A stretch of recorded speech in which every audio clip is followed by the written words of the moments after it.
നമ്മൾ എത്ര ഭാഗ്യം ചെയ്തവരാണ് എന്നത് ഇത്തരം വേദസംസ്കൃതികളൊക്കെ ഇന്നും നിലനിൽക്കുന്നു എന്നതിലൂടെ നമുക്ക് മനസ്സിലാവും.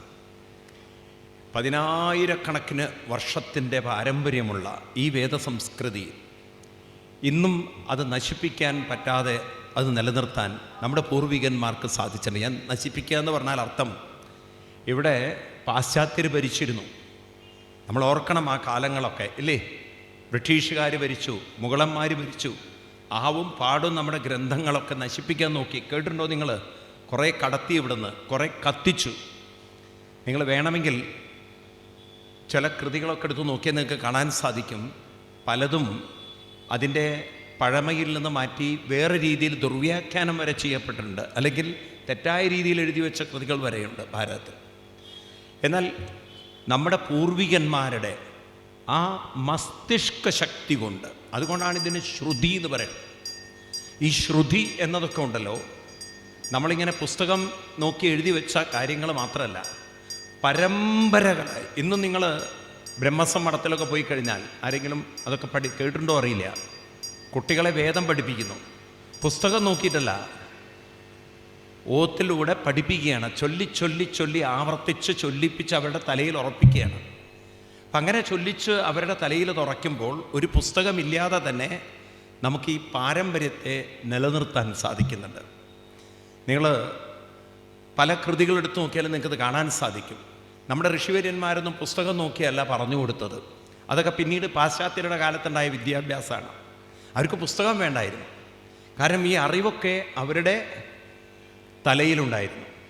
ഇപ്പോഴും നിങ്ങൾ നോക്കൂ, വാദ്യം, പഞ്ചവാദ്യം, ഞാൻ ജനറലായിട്ട് പറയുകയാണ്, പുസ്തകം നോക്കിയാണോ പഠിപ്പിക്കുന്നത്?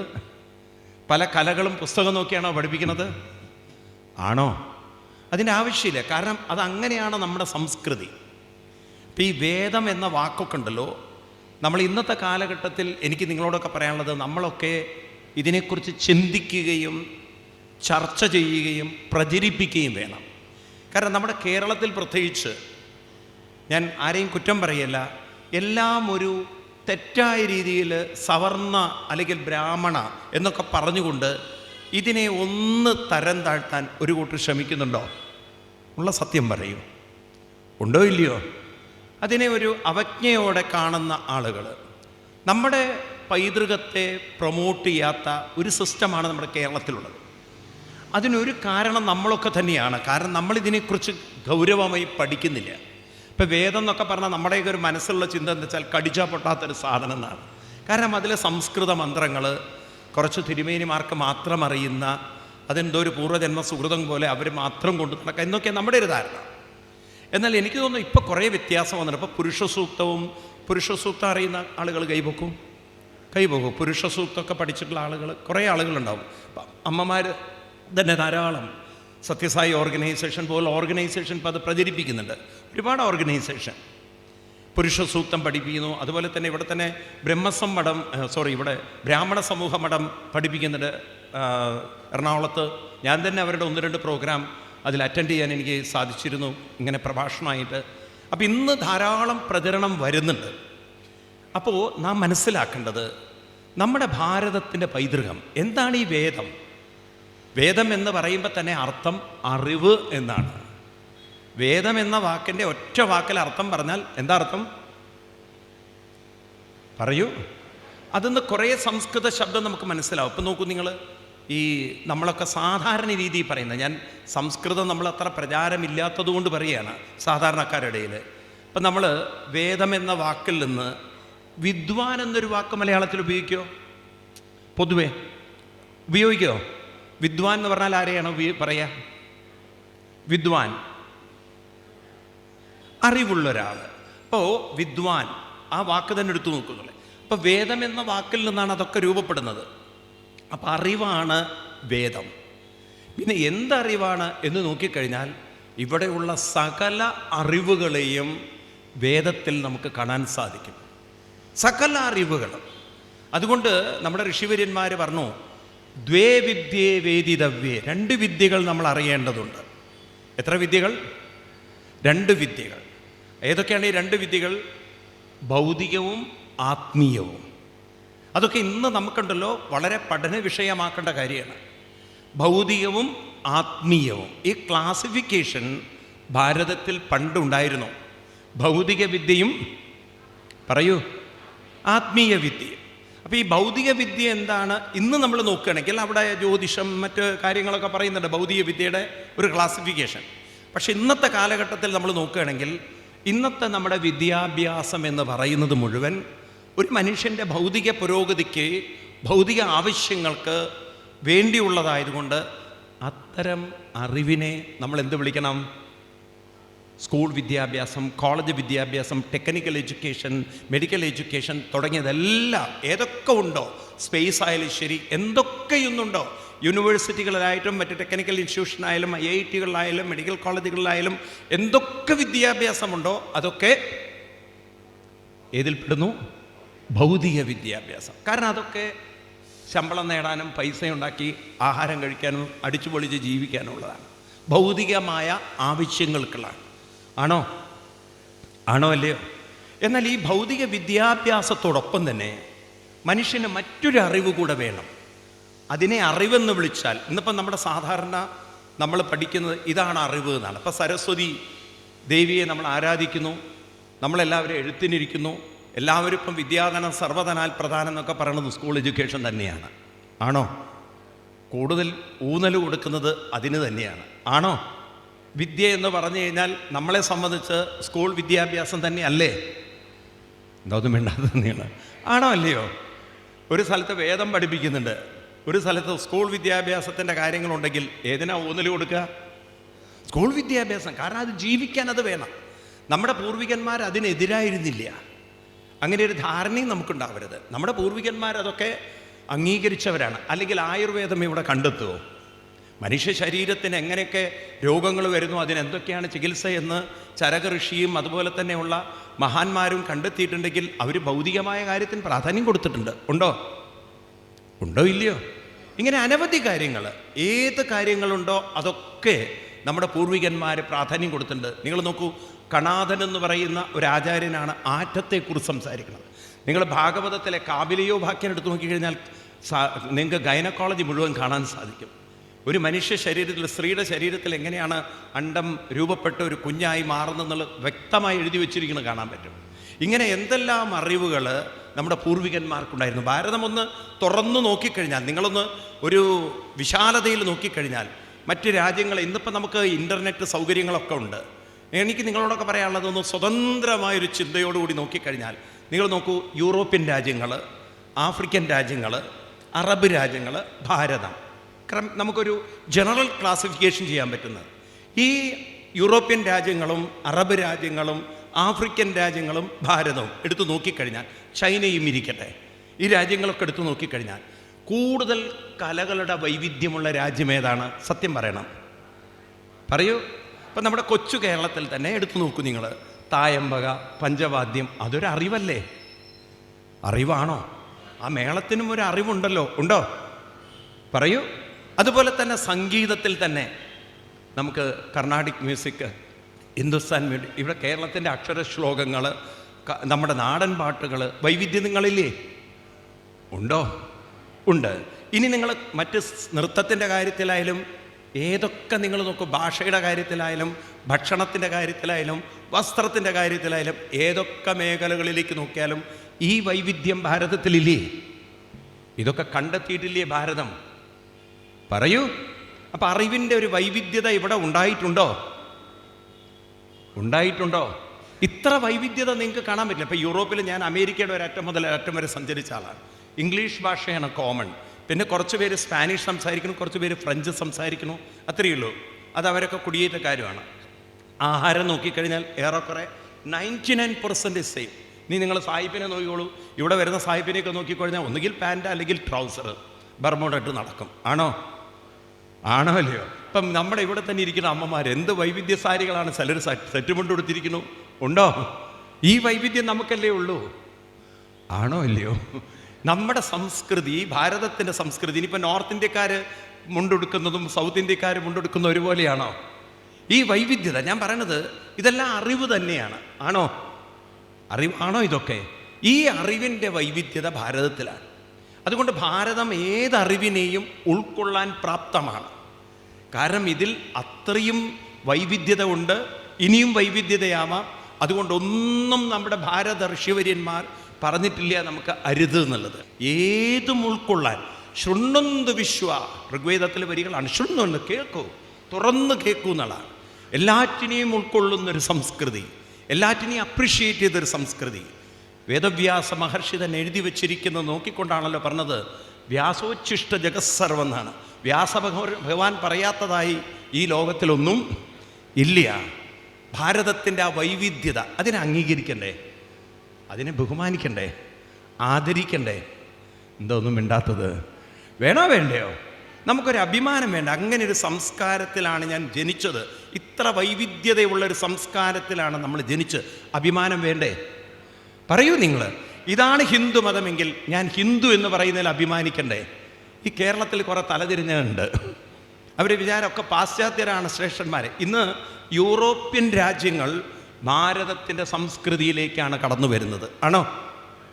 ഉറക്കെ പറയൂ നിങ്ങൾ. ഞാൻ സത്യസന്ധമായി പറയണം, എനിക്ക് ഇന്നലെ വളരെ സന്തോഷമായി. കേരളത്തിലെ ഒരു മന്ത്രി പറയാണ്, ഏറ്റവും കൂടുതൽ വിദേശികൾ ഭാരതത്തിൽ വരുന്നു, കേരളത്തിൽ വരുന്നു. ഈ കേരളത്തിലേക്ക് അവർ വരുന്നുണ്ടെങ്കിൽ അതിൽ നല്ലൊരു ശതമാനം ഇവർ കണക്കാക്കിയത് എങ്ങനെ അറിയില്ല, അമൃതാനന്ദമയി അമ്മ മിഷനിലേക്കാണ്. അമ്മയുടെ അടുത്തേക്കാണ് കുറേ പേര് വരും. പക്ഷെ അവരും ടൂറിസ്റ്റ് എൻട്രി വരുമ്പോൾ ടൂറിസ്റ്റുകളാണ്.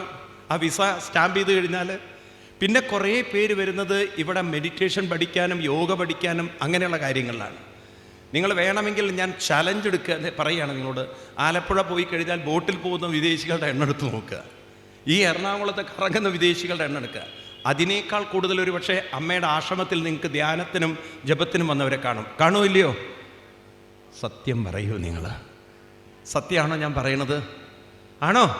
ഭാരതത്തിലേക്ക് വിദേശികൾ വരുന്നത് ഭാരതത്തിൻ്റെ ആത്മീയ സംസ്കൃതിയെ, ഭാരതത്തിൻ്റെ സംസ്കൃതിയെ മനസ്സിലാക്കാൻ. നമ്മൾ വിദേശത്ത് പോകുന്നത് എന്തിനാണ്?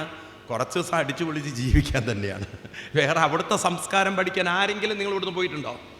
ഒന്ന് കൈവെക്കൂ. വിദേശത്ത് അവിടുത്തെ സംസ്കാരം പഠിക്കാൻ പോയിട്ടുള്ളവർ ഒന്ന് കൈവെക്കൂ. ആരെങ്കിലും പോയിട്ടുണ്ടോ? ഞാൻ അനവധി രാജ്യത്തിൽ പോയിട്ടുണ്ട്, ഞാൻ പഠിച്ചിട്ടില്ല. അരെ, ഈ സംസ്കൃതിയാണ് അവർ പഠിക്കുന്നത്, ഈ സംസ്കാരത്തിലേക്കാണ് അവർ വരാൻ ആഗ്രഹിക്കുന്നത്. മനസ്സിലാവുണ്ടോ നിങ്ങൾക്ക്? അപ്പോൾ നമ്മുടെ പൂർവികന്മാർ കണ്ടെത്തിയത് മഹത്തായൊരു സംസ്കാരമല്ലേ? ആണോ അല്ലയോ? ഇതിനെ നമ്മൾ ആദരിക്കണ്ടേ, ബഹുമാനിക്കണ്ടേ? നമുക്ക് കേരളീയർക്ക് ഇല്ലാതെ പോയത് എന്താ അറിയോ? അഭിമാനപൂരിതമാകണം അന്തരംഗം എന്ന് കവിയൊക്കെ എഴുതി വെച്ചിട്ടുണ്ടെങ്കിൽ നമ്മുടെ കേരളീയർക്ക് അത് ഇത്തിരി കുറവാണ്. കാരണം നമ്മുടെ സംസ്കാരത്തെ ഇങ്ങനെ ഇകഴ്ത്തി താഴ്ത്തി നിന്ദിച്ച് അതിന് പ്രചാരം കൊടുക്കുമ്പോൾ നമ്മൾ അറിയാതെ നമുക്ക് അറിയുന്നില്ല ഏത് പക്ഷത്ത് നിൽക്കണമെന്ന്. തല ഉയർത്തിക്കൊണ്ട് നെഞ്ച് തട്ടിക്കൊണ്ട് അതിനെ ആദരവോടെ കാണാൻ, അതിനെ ഉയർത്തിപ്പിടിക്കാൻ സാധിക്കുന്നവരുടെ എണ്ണം കൂടുതലോ കുറവോ? സത്യം പറയൂ നിങ്ങൾ. കുറവോ കൂടുതലോ? കുറവാണ്. അത് നമ്മുടെ ഒരു നഷ്ടം തന്നെയല്ലേ? ഉപനിഷത്തുകൾ, നമ്മളെ വേദങ്ങൾ പഠിപ്പിക്കുന്നത് വിഷ്ണു എന്നാൽ എല്ലാമാണ്. ജലേ വിഷ്ണു, സ്ഥലേ വിഷ്ണു, വിഷ്ണുരാകാശമുച്യതേ, സ്ഥാവരം ജംഗമം വിഷ്ണു, സർവം വിഷ്ണുമയം ജഗത്. ഒന്നും വിഷ്ണുവിൽ നിന്ന് അന്യമല്ല, എല്ലാം അതിൽ ഉൾപ്പെട്ടിരിക്കുന്നു. സർവദേവ നമസ്കാരം വാസുദേവം പ്രതി ഗച്ഛതി. ഇതൊക്കെ പഠിപ്പിക്കുന്ന വേദ സംസ്കാരമാണ് നമുക്കുള്ളത്. ആണോ? ഇവിടെ ചൊല്ലുന്ന മന്ത്രങ്ങളിൽ നിങ്ങൾ പുരുഷ സൂക്തം കേൾക്കാതിരിക്കില്ല. ഗുരുവായൂരിൽ പോകുമ്പോഴും എവിടെ പോകുമ്പോഴും നിങ്ങൾ അത് കേൾക്കാതിരിക്കില്ല. പുരുഷ സൂക്തം കേട്ടിട്ടില്ലേ? സഹസ്രശീർഷ പുരുഷ കേട്ടിട്ടുണ്ടോ? സഹസ്രാക്ഷ സഹസ്രപ സഭൂമിം വിശ്വതോ വൃത്വ അത്യതിഷ്ഠ ദശാങ്കുലം പുരുഷ ഏവ ഇതം സർവം. പുരുഷ ഏവ ഇതം സർവം. ഇതം സർവം പുരുഷ ഏവ. ഒരേ പുരുഷൻ തന്നെയാണ് ഈ കാണുന്നത് എന്ന് പറഞ്ഞാൽ എന്താ അർത്ഥം? ഒരേ സത്യത്തിൻ്റെ, ഒരേ ചൈതന്യത്തിൻ്റെ, ഒരേ മഹത്വത്തിൻ്റെ വൈവിധ്യങ്ങളാണ് ഈ കാണുന്നത്. നമ്മുടെ കൈകളിലുള്ള വിരലുകൾ പോലെ ഒരേ കൈത്തണ്ടയിൽ തന്നെയാണ് വൈവിധ്യങ്ങളായ വിരലുകൾ നിൽക്കുന്നത്. ആണോ? ഇതുപോലെ നമുക്ക് കാണാൻ സാധിച്ചു കഴിഞ്ഞാൽ എവിടെയാണ് ഉൾക്കൊള്ളാൻ പ്രയാസം? അതുകൊണ്ടാണ് ഭാരതത്തിൻ്റെ ഹൃദയം വിശാലമാണ്. എല്ലാം ഉൾക്കൊള്ളാൻ പറ്റുന്ന ഒരേ ഒരു സംസ്കാരം ഭൂമിയിലുണ്ടെങ്കിൽ അത് നിങ്ങൾ തന്നെ ഉറക്കെ പറയണം. ഒന്ന് ഉറക്കെ പറയൂ, ഉറക്കെ പറയൂ. അഭിമാനമുണ്ടോ? ഉണ്ടോ ഇല്ലയോ? ഞാനിത് പറയുമ്പോൾ നിങ്ങൾ തെറ്റിദ്ധരിക്കരുത്. നോക്കൂ, ഇപ്പോഴാണ് അറബ് രാജ്യങ്ങളിൽ നമ്മുടെ ക്ഷേത്രങ്ങളൊക്കെ വെച്ച് തുടങ്ങിയത്. അല്ലെങ്കിൽ കാഫീർ എന്നൊരു വാക്കുണ്ടോ? ഇല്ല. കാഫീർ എന്നൊരു വാക്കുണ്ടോ അവർക്ക്? അത് അവരുടെ ആളുകളെയാണോ നമ്മുടെ ആളുകളെയാണോ ഉദ്ദേശിച്ചത്? പറയൂ.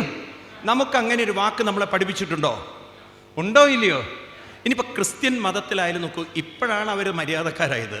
പണ്ട് ഒളിഞ്ഞും തെളിഞ്ഞും ഒക്കെ മതം മാറ്റിയിരുന്നു. ഉണ്ടോ? ഇല്ല. എങ്ങനെങ്കിലും നമ്മുടെ ആളുകളെ മതം മാറ്റാൻ അവർ ശ്രമിച്ചിരുന്നോ? അതിലിപ്പോഴും ചില കൂട്ടുണ്ട്. നമ്മുടെ ക്ഷേത്രത്തിലെ പ്രസാദമൊക്കെ കൊടുത്തു കഴിഞ്ഞാൽ അറപ്പോടും വെറുപ്പോടും കൂടി കാണുന്നവർ ഇല്ല. ഉണ്ടോ ഇല്ലയോ? ഇപ്പോഴുമുണ്ട് ആ സഹനശക്തി, ഉൾക്കൊള്ളാൻ ശക്തിയില്ലാത്തവർ. നമ്മുടെ ഇതെന്തോ പിശാചിൻ്റെ ആണെന്ന് കാണുന്നവർ. ആണോ? എന്നാൽ നമുക്കങ്ങനെ ഒരു ഇതുണ്ടോ? അപ്പം ഈ വിശാലതയുള്ള, എന്നിട്ട് ഇവർ മതേതരത്വം, ജനാധിപത്യം ഒക്കെ സംസാരിക്കും ഇപ്പോഴും. ഞാൻ ആരെയും കുറ്റം പറയും, ഞാൻ ഉള്ള യാഥാർത്ഥ്യം സത്യമായി പറയുകയാണ്. ആണോ അല്ലേ? ആർക്കെങ്കിലും നിഷേധിക്കാൻ പറ്റുമോ? ഞാൻ പറയുന്നത് തെറ്റാണെന്ന് ഒന്ന് കൈപൊക്കും. ഞാൻ പറഞ്ഞത് തെറ്റാണെന്ന് അങ്ങനെയൊന്നുമില്ല. ഞാൻ പറഞ്ഞതുണ്ട് എന്ന് പറയുന്നവർ കൈപൊക്കൂ. ഇപ്പം നമുക്ക് ഭൗതിക വിദ്യ മാത്രമല്ല, നമുക്ക് മറ്റൊരു വിദ്യയുണ്ട്. ലോകത്തിൻ്റെ കയ്യിൽ ഇല്ലാത്ത മറ്റൊരു വിദ്യ, അതാണ് ആത്മീയ വിദ്യ. ഇത് ശരിക്കും മനസ്സിലാക്കാതെ പോയി. നോക്കൂ, ഭാരതത്തിൻ്റെ സംസ്കൃതി അറിവാണ്, വിശ്വാസമല്ല. അറിവാണ്. ഭാരതത്തിൻ്റെ മതം അറിവിൻ്റെ മതമാണ്.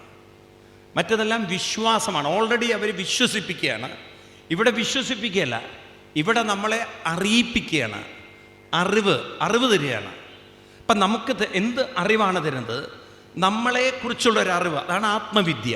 ആത്മം എന്ന് പറഞ്ഞാൽ തന്നെ അവനവനെക്കുറിച്ചുള്ളൊരു വിദ്യ. അപ്പം നമുക്ക് നമ്മളെക്കുറിച്ചുള്ളൊരു വിദ്യ. അതെന്താണ് ആ വിദ്യ? ഒരു മനുഷ്യൻ്റെ ഉള്ളിലുള്ള സാധ്യതകൾ, ശക്തി, കരുത്ത്, ഇതൊക്കെയാണ് ഭാരത ഋഷിവര്യന്മാർ ആത്മവിദ്യയിലൂടെ പഠിപ്പിച്ചത്. ഞാൻ അതിനെക്കുറിച്ച് കൂടുതൽ ഡീറ്റെയിൽ ആയിട്ട് കടക്കുന്നില്ല, നമുക്ക് സമയം അത്ര അനുവദനീയമല്ല. അറ്റ്ലീസ്റ്റ് നമുക്കെല്ലാവർക്കും ഭഗവത്ഗീത അറിയാം. ഭഗവത്ഗീത കേൾക്കാത്തവരാരുമില്ല. നിങ്ങൾ നോക്കൂ, യുദ്ധക്കളത്തിൽ അർജുനന് കൃഷ്ണൻ പഠിപ്പിക്കുന്നത് ആത്മവിദ്യയാണല്ലോ. കൃഷ്ണൻ തന്നെ പറയുന്നുണ്ട്, ഈ വിദ്യ അധ്യാത്മവിദ്യയാണ്, ഇത് അധ്യാത്മമാണ് എന്ന് പറയുന്നുണ്ട്. അപ്പം ഈ ആത്മവിദ്യ എന്നതുകൊണ്ട് അർത്ഥമാക്കുന്നത് ഒരു മനുഷ്യൻ്റെ ഉള്ളിലുള്ള കഴിവും സാധ്യതയും ശക്തിയും. ഇത് പഠിക്കണോ വേണ്ടയോ? പറയൂ. ഇത് പഠിക്കണം. കാരണം എന്താണെന്നറിയോ? ഇന്ന് മനുഷ്യൻ ഭൗതിക വിദ്യയുടെ മാത്രം ലോകത്തിൽ കടന്നു പോകുമ്പോൾ, പ്രത്യേകിച്ച് നമ്മുടെ വളർന്നു വരുന്ന കുട്ടികൾ കടന്നു പോകുന്ന ലോകം എന്ന് പറയുന്നത് മുഴുവൻ പ്രലോഭനങ്ങളുടെ, എടുത്തുചാട്ടങ്ങളുടെ, ആവേശങ്ങളുടെ ലോകമാണ്. ഞാൻ കൂടുതലൊന്നും നിങ്ങളുടെ മുന്നിൽ തെളിവ് നിരത്തണ്ട. ഇന്നലെ ഒരു IAS സഹോദരി സൂയിസൈഡ് ചെയ്തതിൻ്റെ ചൂട് ഇപ്പോഴും അറിയിട്ടില്ല കേരളത്തിൽ. കണ്ടിട്ടില്ലേ പത്രവാർത്തകളൊക്കെ? അപ്പോൾ നോക്കൂ, ഇവരൊക്കെ വിദ്യാഭ്യാസമുള്ളവരാണ്, ഭൗതികമായി പലതും പഠിച്ചവരാണ്. എന്നാൽ ഇവർക്കൊക്കെ ഇല്ലാതെ പോയത് പല ചതിക്കുഴികളിലും പെടുമ്പോൾ, ജീവിതത്തിൻ്റെ ചില പ്രയാസങ്ങളിൽ വിടുമ്പോൾ, ആ പ്രതിസന്ധികളെ, പ്രയാസങ്ങളെ തരണം ചെയ്യാനുള്ളൊരു, ബാക്കി നിങ്ങൾ പറയണം, കഴിവ്, ശക്തി ഇവരുടെ ഉള്ളിൽ ഇല്ലാത്തത് കൊണ്ടാണോ അതോ ഇവരത് കണ്ടെത്താത്തത് കൊണ്ടാണോ? പറയൂ നിങ്ങൾ. ഇവരുടെ ഉള്ളിലുണ്ടത്. അപ്പം അവരുടെ ഉള്ളിലുള്ള സാധ്യതകളെ അവരെ പഠിപ്പിക്കേണ്ടതുണ്ടോ?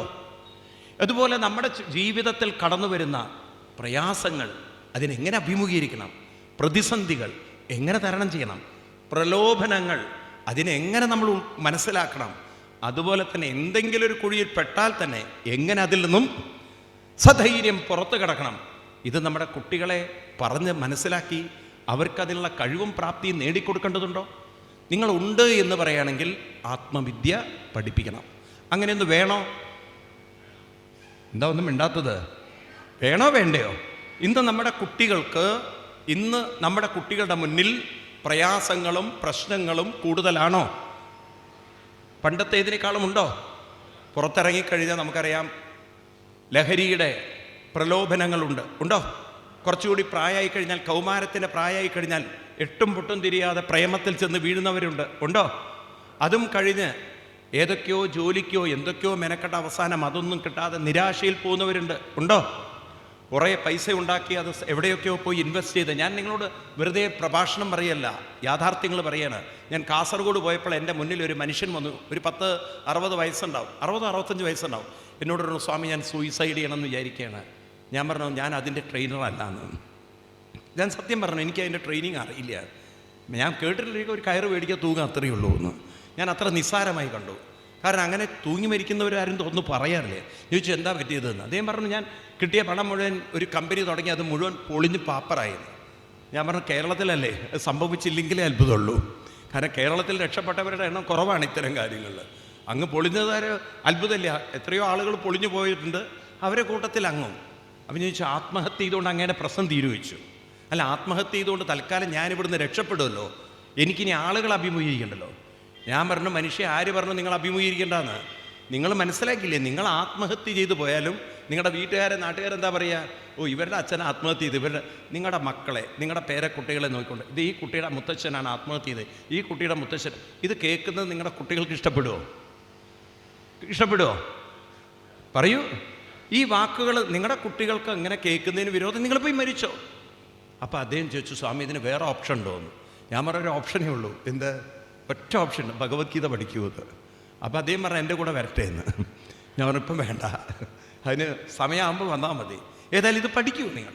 അപ്പോൾ നോക്കൂ, നമ്മൾ ചെറുപ്പത്തിൽ തന്നെ കുട്ടികളിൽ ആത്മവിദ്യ പഠിപ്പിക്കണം. എന്താണ് ഈ ആത്മവിദ്യ? ആത്മവിദ്യ എന്ന് പറഞ്ഞാൽ നിങ്ങൾ വിചാരിക്കേണ്ട എന്തോ കടിച്ചാ പൊട്ടാത്ത കുറേ സാധനങ്ങൾ തലയിൽ കയറ്റുകയാണെന്ന്. ആത്മവിദ്യ എന്ന് പറഞ്ഞാൽ അവനവൻ്റെ ഉള്ളിലുള്ള ആത്മവികാസ സാധ്യതകൾ, അവനവൻ്റെ ഉള്ളിലുള്ള ആത്മശക്തി. ആത്മവിദ്യ എന്ന് പറയുന്നത് തന്നെ ആത്മാ എന്നൊരു വാക്കുണ്ടല്ലോ. അവനവനിലുള്ള ആത്മശക്തി. അവനവൻ ആത്മാവില്ല എന്ന് ആർക്കെങ്കിലും പറയാൻ പറ്റുമോ? ഏതെങ്കിലും രാഷ്ട്രീയക്കാരെ തെളിയിക്കാൻ പറ്റുമോ അവനവനിലൊരു ആത്മശക്തി ഇല്ല എന്നുള്ളത്? അപ്പം അവനവൻ്റെ ഉള്ളിലുള്ള ആത്മബോധത്തെ, അവനവൻ്റെ ഉള്ള ആത്മശക്തിയെ, അവനവൻ്റെ ഉള്ള ആത്മകഴിവുകളെ ഒരാൾക്ക് ബോധ്യപ്പെടുത്തി കൊടുത്തുകൊണ്ട് ആ ശക്തി ഉപയോഗിച്ചുകൊണ്ട് തൻ്റെ ജീവിതത്തിൽ തളരാതെ പതറാതെ ജീവിതത്തിൽ മുന്നോട്ട് പോകണം. ഒറ്റയ്ക്കല്ല, കൈകോർത്ത് വല്ലവരെയും സഹായിച്ചുകൊണ്ട്, ലോകസംഗ്രഹം ചെയ്തുകൊണ്ട്, ലോകത്തിന് നന്മ ചെയ്തുകൊണ്ട്. ഇങ്ങനെ വന്ന അവതാര പുരുഷന്മാരാണ് നമ്മുടെ അവതാരങ്ങളൊക്കെ. രാമൻ ഭൂമിയിൽ വന്നതും കൃഷ്ണൻ ഭൂമിയിൽ വന്നതും ഒക്കെ ലോകസംഗ്രഹമേവാബി എന്നൊരു വാക്ക് നിങ്ങൾക്ക് കാണാം. ലോകത്തിൻ്റെ സംഗ്രഹത്തിന് വേണ്ടി, അവരുടെ സ്വാർത്ഥതയ്ക്ക് വേണ്ടിയിട്ടല്ല. അവർ കൈപിടിച്ചുയർത്തുകയാണ്. കൃഷ്ണൻ ഗോപികമാരുടെ കൂടെ ആടുമ്പോഴും ചാടുമ്പോഴും നൃത്തം വയ്ക്കുമ്പോഴും ആ ഗോപികമാരുടെ കൈപിടിച്ചുയർത്തിയതുകൊണ്ടാണ് ഇന്നും നിങ്ങൾ വൃന്ദാവനം എന്ന് പറയുന്ന UP-യിലെ സ്ഥലത്ത് പോയി കഴിഞ്ഞാൽ അവിടെ കൃഷ്ണൻ്റെ മഹിമ ഇന്നും ആളുകൾ പാടുന്നത്, സ്മരിക്കുന്നത്, കൃഷ്ണസ്മരയിൽ സ്മരണയിൽ ജീവിക്കുന്നത് ആണോ? പറയൂ. ആ ഗോപികമാരെ കൃഷ്ണൻ കൈപിടിച്ചുയർത്തി. നമുക്ക് മലയാളത്തിൽ ഒരുപാട് പാട്ടുകളുണ്ട്. രാധയോട് എന്താ കൃഷ്ണൻ സ്നേഹം കാണിക്കാഞ്ഞ്, രാധയെ എന്താ കൃഷ്ണൻ വിട്ടുപോയത്, രാധയോട് എന്താ പ്രണയം കാണിക്കാതിരുന്നത്, ഇതൊക്കെയാണ് നമ്മുടെ ആളുകളുടെ ചിന്ത. പക്ഷെ രാധയെന്ന് പറയുന്ന ഒരു സത്യം, രാധയെന്ന് പറയുന്ന കൃഷ്ണൻ്റെ കൂടെ നടന്നിട്ടുള്ള ഒരു വലിയ സത്യം ഇന്ന് വൃന്ദാവനത്തിൽ പോയാൽ നിങ്ങൾക്ക് കാണാം. കൃഷ്ണനേക്കാളും ആദ്യം വിളിക്കുന്ന പേര് രാധയെന്നാണ്. എന്താണ് ഇത്രയധികം രാധയ്ക്കുള്ള മഹത്വം? കൃഷ്ണനോളം രാധയെ ഉയർത്താൻ കൃഷ്ണനും സാധിച്ചു. അങ്ങനെ ഉയരാനുള്ളൊരു ഭാഗ്യം ആർക്കുണ്ടായി? ആർക്കുണ്ടായി? രാധയ്ക്കുണ്ടായി. ഇതാണ് മഹത്വം. അപ്പം കൈപിടിച്ചുയർത്തലാണ് നമ്മുടെ സംസ്കാരം. ഉദ്ധരേത് ആത്മനാത്മാനം ന ആത്മാനം അവസാദേ ആത്മൈവ ആത്മനോ ബന്ധു ആത്മൈവ രിപുരാത്മന. അവനവനെ പിടിച്ചുയർത്തേണ്ട ഉത്തരവാദിത്വം അവനവന് തന്നെയാണ്. എനിക്ക് നിങ്ങളോടൊക്കെ പറയാനുള്ളത്, നിങ്ങളൊക്കെ ഒന്ന് മുന്നോട്ട് വരണം. നമ്മുടെ ഭഗവത്ഗീത നമുക്കൊന്ന് പ്രചരിപ്പിച്ചെടുക്കണം. നമ്മൾ അറിവ് ശേഖരിക്കുന്നില്ല. നമ്മളെ സംബന്ധിച്ച് അറിവെന്ന് പറയുന്നത് ഈ പത്രത്തിലും ചാനൽ ചർച്ചയിലും നടക്കുന്നത് മാത്രമേ അറിവുള്ളൂ. അതിനപ്പുറത്തൊരു അറിവുണ്ട് നമ്മുടെ പുസ്തകങ്ങൾ. ഒരു ഹിന്ദുവിൻ്റെ ഏറ്റവും വലിയ ഒരു ഭാഗ്യക്കേടെന്ന് പറയുന്നത്, നിർഭാഗ്യക്കേടെന്ന് പറയുന്നത്, എത്രായിരം പുസ്തകങ്ങളാണ് നമുക്കുള്ളത്. ഇവിടെ ഒരു ലൈബ്രറി ഉണ്ടാക്കിയെന്ന് വിചാരിക്കുക. ഹിന്ദു ഗ്രന്ഥങ്ങളൊന്ന് വെച്ച് കഴിഞ്ഞാൽ ആ സ്ഥലം മതിയാവില്ല അതിന്. നമുക്ക് എത്ര ഇതിഹാസങ്ങളുണ്ട്? എത്രണ്ണം? ഉറക്കെ പറയൂ, ഏതൊക്കെയാണ്? രാമായണവും മഹാഭാരതം. എത്ര പുരാണങ്ങളുണ്ട്? പേര് ചോദിക്കില്ല. പേര് ചോദിച്ചാൽ നിങ്ങൾ പെട്ടുപോകുമെന്ന് എനിക്കറിയാം. പേര് ചോദിക്കില്ല. കുറേ ഉണ്ടെന്നോ? ജനറലി 18. എന്നാൽ 18 ഉള്ളൂ. ഇനിയുണ്ട് ഉപപുരാണങ്ങൾ. എത്ര ഉണ്ടാവും? അധികം ഉണ്ടാവും. നിൽക്കട്ടെ, പുരാണങ്ങൾ. പിന്നെ നമുക്ക് അത് കഴിഞ്ഞ് കഴിഞ്ഞാൽ പുരാണങ്ങളുണ്ട്, പിന്നെ നമുക്ക് കുറേ ഭക്തി ഗ്രന്ഥങ്ങളുണ്ട്, ഭക്തിശാസ്ത്രങ്ങൾ ഇല്ലേ, ഉണ്ടോ? ഇപ്പം പൂന്താനത്തിൻ്റെ കൃതികൾ, ഭട്ടതിരിപ്പാട് എഴുതിയിരിക്കുന്ന, ഇങ്ങനെ അനവധി ആചാര്യന്മാരുടെ കൃതികളില്ലേ, ഉണ്ടോ? വേദാന്ത തത്വങ്ങളുടെ പ്രകരണ ഗ്രന്ഥങ്ങൾ അനവധി ഉണ്ടാവില്ലേ? എന്താ ഒന്നും മിണ്ടാത്തത് നിങ്ങൾ? ഉണ്ടാവൂല്ലയോ? ഇങ്ങനെ നമ്മളൊന്ന് ശേഖരിച്ച് കൂട്ടിക്കഴിഞ്ഞാൽ അളവറ്റ പുസ്തകങ്ങളില്ലേ? ഉണ്ടായിരിക്കുമോ? അളവറ്റ പുസ്തകങ്ങളുള്ള ഒരേ ഒരു മതമാണ് ഏത്? ഹിന്ദുമതം. എന്നാൽ ഒരു കിതാബും തുറന്നു നോക്കേണ്ടതില്ലാത്ത ജന്തുക്കളുള്ള മതവും ഏതാണ്? ഹിന്ദുമതമാണ്. നമ്മുടെ ഒരു ഭാഗ്യക്കേട് നോക്കൂ നിങ്ങൾ, എന്തൊരു കഷ്ടമാണത്. എത്ര നല്ല നല്ല കൃതികളുണ്ട്, നമുക്കെന്തൊരു ശാപം കിട്ടിപ്പോയി. ഇതൊരു കരുതിക്കൂട്ടിയുള്ള ഒരു കാര്യമായിരുന്നു. ബ്രിട്ടീഷുകാരുടെ കാലത്തെ നമ്മൾ വിചാരിക്കുന്ന പോലെയല്ല കാര്യങ്ങളെ. ബ്രിട്ടീഷുകാരുടെ കാലം ചില്ലറ കാലമായിരുന്നില്ല. അതിൽ മാക്സ് മുള്ളറെ പോലുള്ളവർ സംസ്കൃതം പഠിച്ചിരുന്നു. നിങ്ങൾക്കറിയാം മലയാളത്തിനൊരു നിഘണ്ടു എഴുതിയതാരാ? മലയാളത്തിനൊരു നിഘണ്ടു എഴുതിയതാരാണ്? ജർമ്മൻ. അദ്ദേഹം കേരളത്തിൽ ജനിച്ച ആളാണോ? ഒരു വിദേശി എഴുതേണ്ടി വന്നു. അതുപോലെ തന്നെ സംസ്കൃതം, ഇതൊക്കെ ദുർവ്യാഖ്യാനം ചെയ്യപ്പെട്ടു. നിങ്ങൾക്കറിയോ, നമ്മുടെ കേരളത്തിൽ പണ്ട് സ്കൂളുകളിൽ പഠിപ്പിച്ചിരുന്നു, മഹാബലിയെ വാമനൻ പാതാളത്തിലേക്ക് ചവിട്ടിത്താഴ്ത്തി. കാരണം ശ്രീമദ് ഭാഗവതത്തിൽ സംസ്കൃതത്തിൽ എഴുതി വച്ചിരിക്കുന്നത് മഹാബലിയെ വാമനൻ സുതലത്തിലേക്ക് ഉയർത്തി എന്നാണ്. സുതലം സ്വർഗ്ഗഭിപ്രാപ്ത്യം ജ്ഞാതിവിപരിവാരം. ഈ സംസ്കൃതമായ ഈ ഒരു ശ്ലോകാർത്ഥത്തെ എങ്ങനെയാണ് പാതാളമാക്കിയത്? ഇപ്പം നമ്മളിത് വായിക്കില്ല, നമ്മളിത് പഠിക്കില്ല, നമ്മളിത് ശ്രദ്ധിക്കില്ല. അതുകൊണ്ടൊരു ആവറേജ് മലയാളിയെ തെറ്റിദ്ധരിപ്പിക്കാൻ എളുപ്പത്തിൽ പറയൂ നിങ്ങൾ.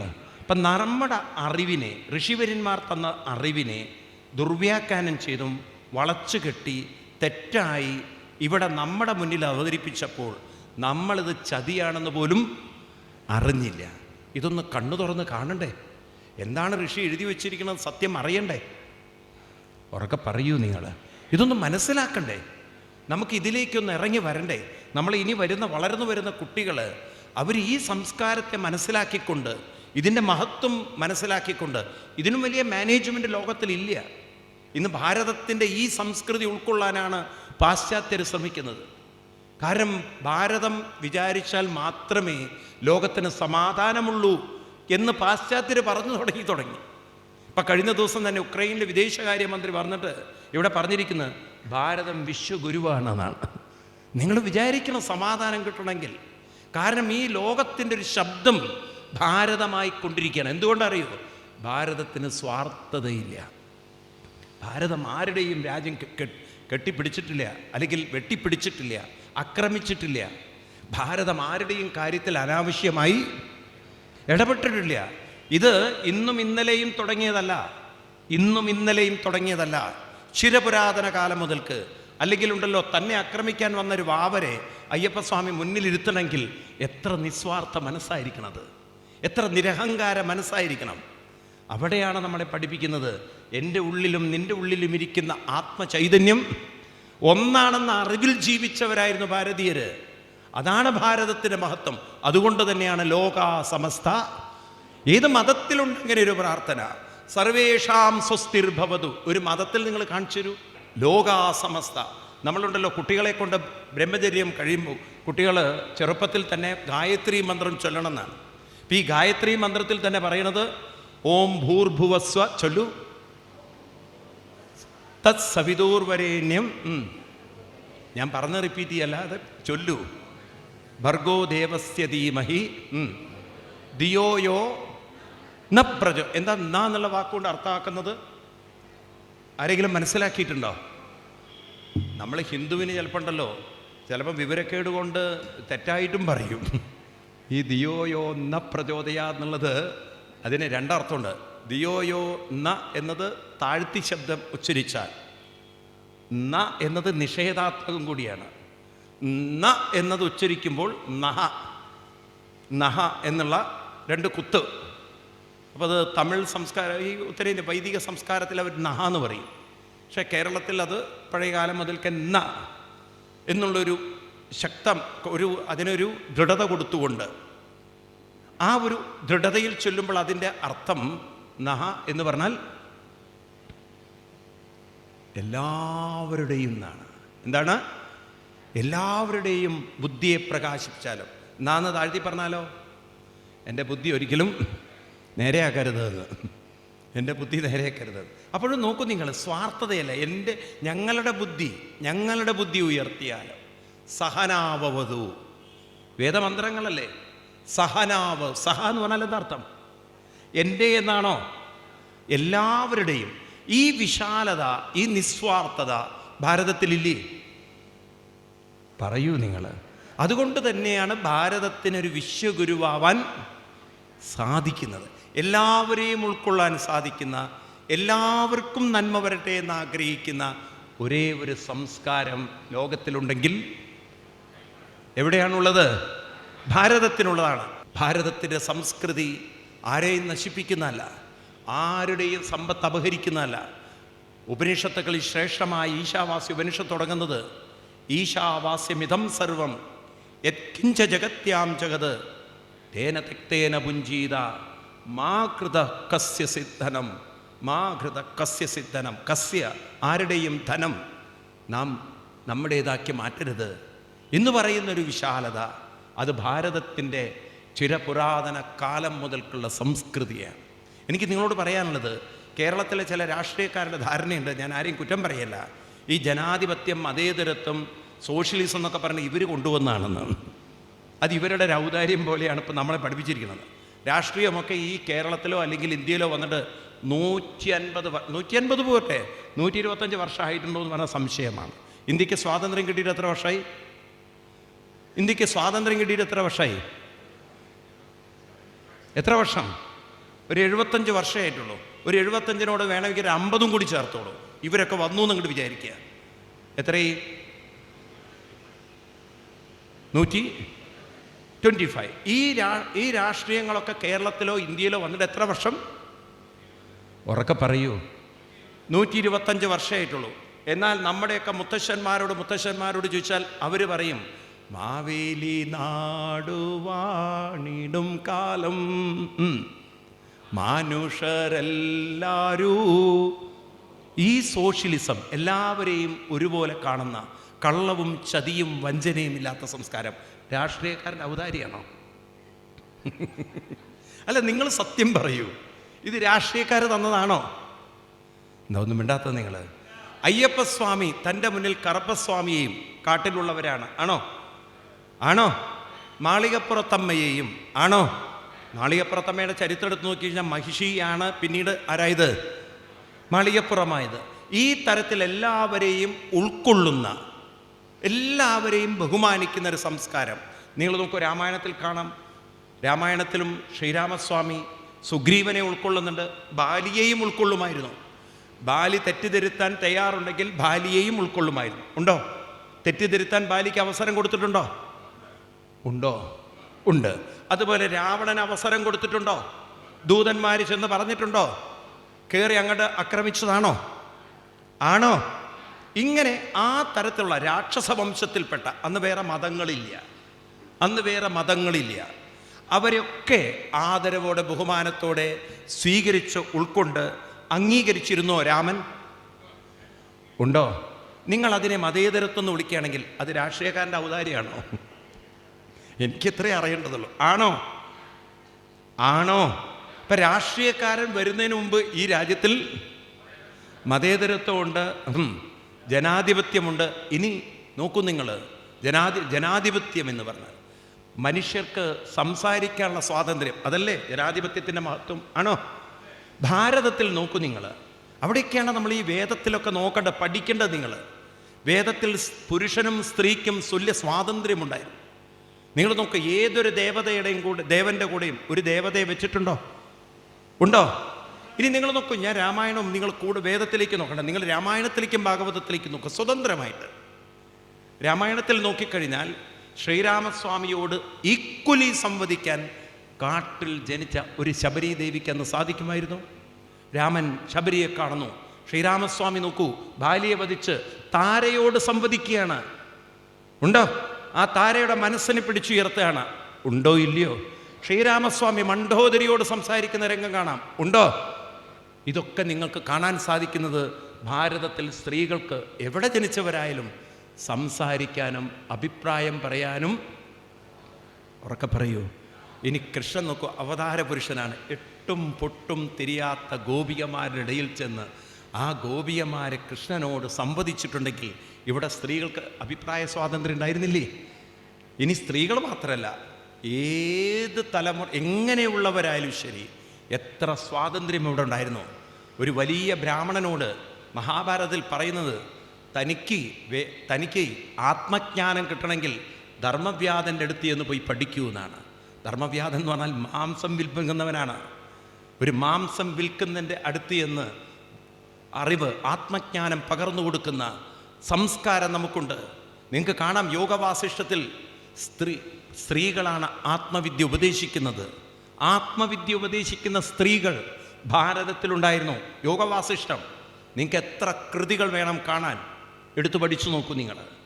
ഭാരതത്തിൻ്റെ സംസ്കാരം ചിരപുരാതന കാലം മുതൽക്ക് തന്നെ, വേദകാലം മുതൽക്ക് തന്നെ ജനാധിപത്യവും, അന്ന് മതേതരത്വം എന്നുള്ളൊരു വാക്ക് ഉണ്ടായിരുന്നില്ല. കാരണം ഇതര മതങ്ങളൊന്നും, എന്നാൽ ഇതര സംസ്കാരങ്ങൾ, ആസുരിക സംസ്കാരങ്ങളും മറ്റൊക്കെ ഇവിടെ ഉണ്ടായിരുന്നു. എങ്കിലും അതിനെയൊക്കെ ഉൾക്കൊള്ളാൻ നമ്മുടെ പൂർവികന്മാർക്ക് കഴിഞ്ഞിരുന്നു.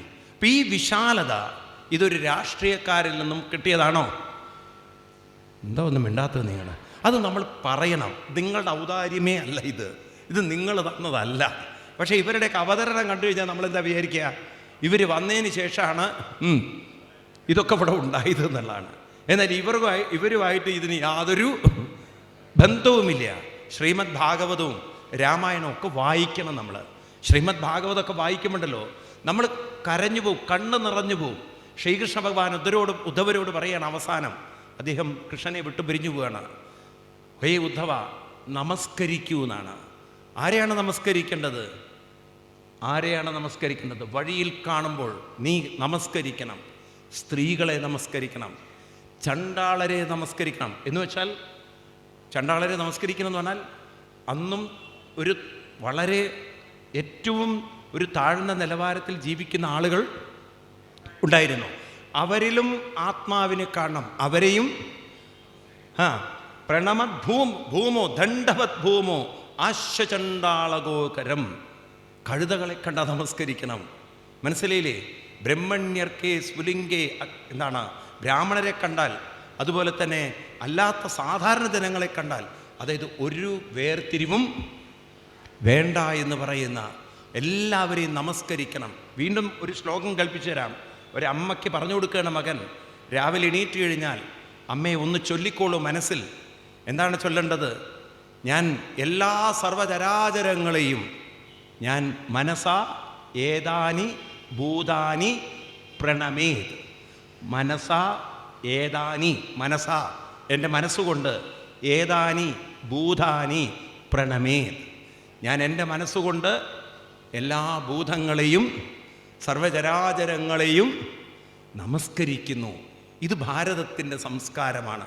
ആരെയും വേർതിരിച്ചിട്ടുണ്ടോ? ആരെങ്കിലും വേർതിരിച്ചിട്ടുണ്ടോ? അപ്പം അതുകൊണ്ട് നമുക്കിവിടെ ഒരു തരത്തിലുള്ള വേർതിരിവുമില്ല.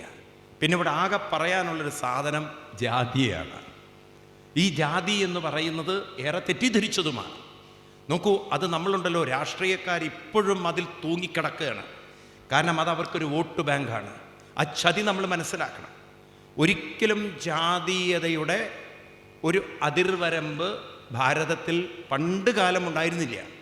ഉണ്ടായിരുന്നു എങ്കിൽ നിങ്ങൾ നോക്കൂ, ശ്രീരാമസ്വാമി കാട്ടിൽ പോയി ആദ്യം തന്നെ ഗുഹനെ ആലിംഗനം ചെയ്യുന്നുണ്ട്. ഉണ്ടോ ഇല്ലയോ? ഗുഹനെ ആലിംഗനം ചെയ്തിട്ടുണ്ടോ? ഉണ്ടോ? ഉണ്ട്. ഗുഹൻ്റെ കൂടെയല്ലേ തോണിയിൽ പോയത്? തൊട്ടുകൂടായ്മയും കൂടായ്മയൊക്കെ പറഞ്ഞിട്ടുണ്ടോ? പിന്നെ ശ്രീരാമസ്വാമി കാട്ടിലുള്ളവരുടെ കൂടെ ജീവിക്കുന്നു. വിഭീഷണൻ അദ്ദേഹത്തിനെ ഉൾക്കൊള്ളുന്നുണ്ട്. ഉണ്ടോ? പറയൂ നിങ്ങൾ. പലരെയും ശ്രീരാമസ്വാമി ഉൾക്കൊണ്ടുണ്ട്. അന്ന് ജാതീയമായൊരു വേർതിരിവുണ്ടോ? ശബരീദേവി കൊടുത്തത് കഴിക്കുന്നു, ഇങ്ങനെ പല രീതിയിൽ ശ്രീരാമസ്വാമി ജാതീയത കാണിച്ചിട്ടുണ്ടോ? ആരെയും തുടരുതെന്നോ ആരെയും കാണരുതെന്നോ പറഞ്ഞിട്ടുണ്ടോ? ഇനി കൃഷ്ണൻ്റെ ജീവിതം എടുത്തു നോക്കൂ നിങ്ങൾ. ഗോപികമാരും ഗോപന്മാരും അങ്ങോട്ട് പിന്നെ അങ്ങോട്ട് പോയി കഴിഞ്ഞാൽ ആരെയും കൃഷ്ണൻ ഒരു കുബ്ജയെ സുന്ദരിയാക്കുന്ന കൃഷ്ണൻ ജാതി നോക്കിക്കൊണ്ടാണോ? എന്താ ഒന്നും മിണ്ടാത്ത നിങ്ങൾ? ബ്രാഹ്മണ കുലത്തിൽപ്പെട്ട ഒരു കുബ്ജ എന്ന് എഴുതി വെച്ചിട്ടില്ല. ഏതോ ഒരു കുലത്തിൽപ്പെട്ട ഒരു കുബ്ജയെ ഭഗവാൻ സുന്ദരിയാക്കുന്നു. ഉണ്ടോ? ഉറക്കെ പറയൂ നിങ്ങൾ. ഇങ്ങനെ നമ്മൾ നോക്കിക്കഴിഞ്ഞാൽ നിങ്ങൾ വേദത്തിലേക്കൊക്കെ നോക്കിക്കോളൂ. അവിടെയൊക്കെ നിങ്ങൾക്ക് കാണാം പലരും ജാതീയമായ ഒന്നും നോക്കിയിട്ടില്ല. ഒരു ഗുരുവിൻ്റെ അടുത്ത് ഇത് വേദത്തിലെ കഥയാണ്, ഉപനിഷത്ത് കഥയാണ്. ഒരു ഗുരുവിൻ്റെ അടുത്ത് ശിഷ്യൻ വരികയാണ്. അപ്പം നിൻ്റെ അച്ഛൻ ആരാന്ന് ചോദിച്ചു. Who is your father? ഉടനെ കുട്ടി പറഞ്ഞു, സത്യം പറയാലോ, എൻ്റെ അച്ഛൻ, എൻ്റെ അമ്മ ഒരു വീട്ടിൽ പല വീടുകളിലും അടിച്ചു തളിക്ക് പോകുന്ന ആളാണ്. കാരണം പാവപ്പെട്ടൊരു വീട്ടിലത്തെയാണ്. അമ്മയ്ക്ക് പോലും അറിയില്ല അച്ഛൻ ആരാണെന്ന്. എങ്ങനെയോ സംഭവിച്ചതാണ്, എവിടുന്നോ ഞാൻ അമ്മയ്ക്ക് കിട്ടിയതാണ്. അമ്മ പറഞ്ഞത്, ഞാൻ ചോദിച്ചു ഈ ചോദ്യം, അമ്മ അച്ഛൻ ആരാണ്? അപ്പം അമ്മ പറഞ്ഞു, എനിക്കും കൃത്യമായിട്ട് അറിയില്ല എന്ന്. ഒന്ന് ആലോചിച്ചു, അന്ന് എഴുതി വെച്ച കഥയാണത്. അന്ന് എഴുതി വെച്ചെന്നാൽ ഇന്നാണെങ്കിൽ അമ്മമാരെന്തെങ്കിലും നുണ പറയും, നിൻ്റെ അച്ഛൻ ഇന്ന ആളാണ് മോനെ എന്ന്. അന്ന് അമ്മ സത്യം പറഞ്ഞു, നിൻ്റെ അച്ഛൻ ആരാണെന്ന് എനിക്കും അറിയില്ല. അങ്ങനെ സംഭവിച്ചു പോയി കുട്ടി, നിന്നെ എനിക്ക് കിട്ടി. അപ്പോൾ ഈ കുട്ടി പറഞ്ഞു, ഗുരുവിനോട് പറഞ്ഞു, എനിക്കറിയില്ല ആരാ അച്ഛൻ എന്ന്. ഉടനെ ഗുരു പറയുന്നത് എന്താ അറിയോ? നീ ബ്രാഹ്മണനാണെന്നാണ്. കാരണം സത്യം പറയുന്നു എന്നുള്ളതാണ്. അപ്പം നോക്കൂ, അന്ന് ആ സത്യത്തിന് എത്ര വാല്യൂ കൊടുത്തിട്ടുണ്ട്. സത്യം പറയുന്നവരെയാണ് നീ ബ്രാഹ്മണനാണെന്ന് പറയുന്നത്. അല്ലാതെ അവൻ്റെ DNA എടുത്ത് ടെസ്റ്റ് ചെയ്തിട്ട് നോക്കിയതല്ല. അപ്പം നീ സത്യം പറയുന്നവരാണ്. അപ്പം അതുകൊണ്ട് നമ്മുടെ ഭാരതത്തിൽ ജാതീയത എന്നത് നിങ്ങൾ മനസ്സിലാക്കണം. നമ്മുടെ കുട്ടികൾ പഠിക്കണം. നിങ്ങൾ അമ്മമാർ പറഞ്ഞു കൊടുക്കണം. ഈ ജാതീയത എന്ന് പറയുന്നത് ഒരിക്കലും ഒരാളെയും വേർതിരിച്ചതല്ല. ക്ലാസിഫൈ ചെയ്ത് ഇങ്ങനെ ഒരു 3-4 വിഭാഗങ്ങളാക്കി വെച്ചത് ഒരു ഡിസ്ക്രിമിനേഷൻ അല്ല.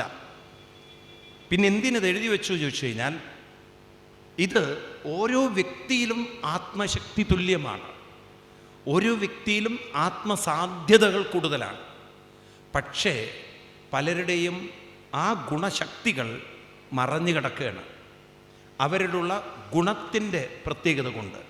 ഗീതയിൽ കൃഷ്ണൻ പറഞ്ഞിട്ടുണ്ട്, അർജുന, എല്ലാവരും ഏതുപോലെയാണെന്ന് ചോദിച്ചു കഴിഞ്ഞാൽ ഒരു വിളക്ക് കത്തിച്ച ആ വിളക്കിലെ ദീപം പോലെയാണ്. എന്നാൽ ചില വിളക്കിൻ്റെ, നിങ്ങൾ പണ്ടത്തെ പാനീസ് ഓർക്കുക, പണ്ടത്തെ നമ്മുടെ റാന്തൽ ഓർക്കുക. ഈ റാന്തൽ വിളക്കിൻ്റെ ഗ്ലാസ് നല്ല വൃത്തിയുണ്ടെങ്കിൽ എന്ത് സംഭവിക്കും? അതിൽ വെളിച്ചം നല്ലതായിരിക്കും. അതിലല്പം പുക പിടിച്ചിട്ടുണ്ടെങ്കിലോ, ആ പുക പിടിച്ചിട്ടുണ്ടെങ്കിലോ വെളിച്ചത്തിനൊരു മങ്ങലുണ്ടാവും. അതിൽ കംപ്ലീറ്റ് കരി പിടിച്ചിട്ടുണ്ടെങ്കിലോ, പറയൂ, ആ വെളിച്ചത്തിൻ്റെ കുഴപ്പമാണോ ആ ഗ്ലാസിൻ്റെ കുഴപ്പമാണോ? ഇതുപോലെ മനുഷ്യ മനസ്സുകളിൽ ഉണ്ടാകുന്ന ഗുണങ്ങൾ, തമോ ഗുണവും രജോ ഗുണവും സത്വഗുണവും. ഈ സത്വഗുണം എന്ന് പറഞ്ഞാൽ നല്ല ക്ലീൻ ഗ്ലാസ്സാണ്. അതുകൊണ്ടാണ് ബ്രാഹ്മണൻ സത്വഗുണപ്രധാനിയാണെന്ന് പറയുന്നത്. എന്നാൽ അല്പം ഒരു പുക പിടിച്ച മനസ്സാണ് രജോ ഗുണമുള്ള മനസ്സ്. അത് ക്ഷത്രിയനും വൈശ്യനും വിട്ടുകൊടുത്തു. വൈശ്യന് കുറച്ചുകൂടി തമോ ഗുണമുണ്ട്. എന്നാൽ പരിപൂർണമായി കരിപിടിച്ച ഒരു മനസ്സാണ് ശൂദ്ര മനസ്സെന്ന് പറയുന്നത്. അത് ശൂദ്രനെ തരം താഴ്ത്താൻ വേണ്ടിയിട്ടല്ല, അവൻ്റെ മനസ്സിനെ ആ കരി തുടച്ച് ബ്രാഹ്മണനാക്കി മാറ്റുന്നതിന് വേണ്ടിയിട്ടാണ്. അതുകൊണ്ടാണ് എഴുതി വെച്ചത്, വ്യാസഭഗവാൻ എഴുതി വെച്ചു, ജന്മനാ ജായതേ ശൂദ്ര. കർമ്മം കൊണ്ട് ദ്വിജത്വം വരുന്നു, ജ്ഞാനം കൊണ്ടൊരാൾ ബ്രാഹ്മണനായി മാറുന്നു. ഇപ്പോൾ ഒരാളുടെ അറിവ്, ഇന്ന് ഞാൻ പറയുമ്പോണ്ടല്ലോ, സ്കൂൾ ക്ലാസ്സുകളിൽ പോലും ഈ ക്ലാസിഫിക്കേഷൻ ഉണ്ടോ പറയണം. IQ കൂടുതലുള്ളവർ, ആവറേജ്, ബിലോ ആവറേജ് ഉണ്ടോ? ക്ലാസ് റൂമുകളിൽ ടീച്ചർമാർ ഇത്തരം ശബ്ദം ഉപയോഗിക്കുന്നുണ്ടോ? ഇല്ല. ഉണ്ടോ? അപ്പം ഇത് അന്ന് പറഞ്ഞപ്പോൾ അതിനെ കൊടുത്ത പേരാണ് ഇന്ന് ബിലോ ആവറേജ്, എബോ ആവറേജ് എന്ന് പറയുന്ന ഇംഗ്ലീഷ് വാക്കിന് അന്ന് കൊടുത്ത പേരാണ്, പറയൂ, ബ്രാഹ്മണൻ, ക്ഷത്രിയൻ, വൈശ്യൻ, ശൂദ്രൻ എന്നത്. ഭാരതത്തെ സംബന്ധിച്ച് അങ്ങനെ ഒരിക്കലും ഒരാളെയും താഴ്ത്തിക്കെട്ടി ആരെയും അപമാനിച്ചിട്ടില്ല. ആരിൽ ആത്മീയ ശക്തിയുണ്ടോ, ആരിൽ കഴിവുണ്ടോ, ആരിൽ ശ്രേഷ്ഠതയുണ്ടോ, അറിവുണ്ടോ, അതേത് ജാതിയിൽപ്പെട്ടവരായാലും അവരെ നമസ്കരിച്ച ആദരിച്ച സംസ്കാരമാണ് നമുക്കുള്ളത്. അതുകൊണ്ടല്ലേ നാരായണ ഗുരുദേവനെ വളരെ ആദരവോടെ ബഹുമാനത്തോടെ ഈ ഭാരതം ഒരു ബ്രഹ്മർഷിയായിട്ട് അല്ലെങ്കിൽ അദ്ദേഹത്തിനൊരു ദേവർഷിയായി കണ്ട് ആദരിച്ചത് ആണോ? അതുപോലെ തന്നെയാണല്ലോ അയ്യങ്കാളിയെപ്പോലുള്ളവർ. അങ്ങനെ എത്ര എത്ര ആളുകൾ എവിടെ അറിവുണ്ടോ, എവിടെ കഴിവുണ്ടോ, അവർക്കെന്നും സമൂഹത്തിലെന്നും ആദരവും, പറയൂ നിങ്ങൾ, ബഹുമാനവുമുണ്ട്. എല്ലാവരെയും അറിവിൻ്റെയും കഴിവിൻ്റെയും ശക്തിയുടെയും ലോകത്തിലേക്ക് ഉയർത്തിക്കൊണ്ട് അവൻ്റെ ജീവിതം അവർക്കും സമൂഹത്തിനും ഉപകാരപ്രദമാക്കാൻ അവനോട് പറയണം, നിനക്കിത്തിരി തമോ ഗുണമുണ്ട്, അതിനെ നീ ഒന്ന് പരിവർത്തനം വരുത്തിയെടുക്കണം. ഈ പരിവർത്തനം വരുത്തിയെടുക്കാൻ നമ്മുടെ ഋഷിവര്യന്മാർ നമുക്ക് തന്നിരിക്കുന്ന ഒരു ടെക്സ്റ്റ് ബുക്കാണ്, അല്ലെങ്കിൽ മാർഗദീപമാണ് നമ്മുടെ വേദങ്ങൾ. വാസ്തവത്തിൽ നമ്മളതാരും മനസ്സിലാക്കിയില്ല.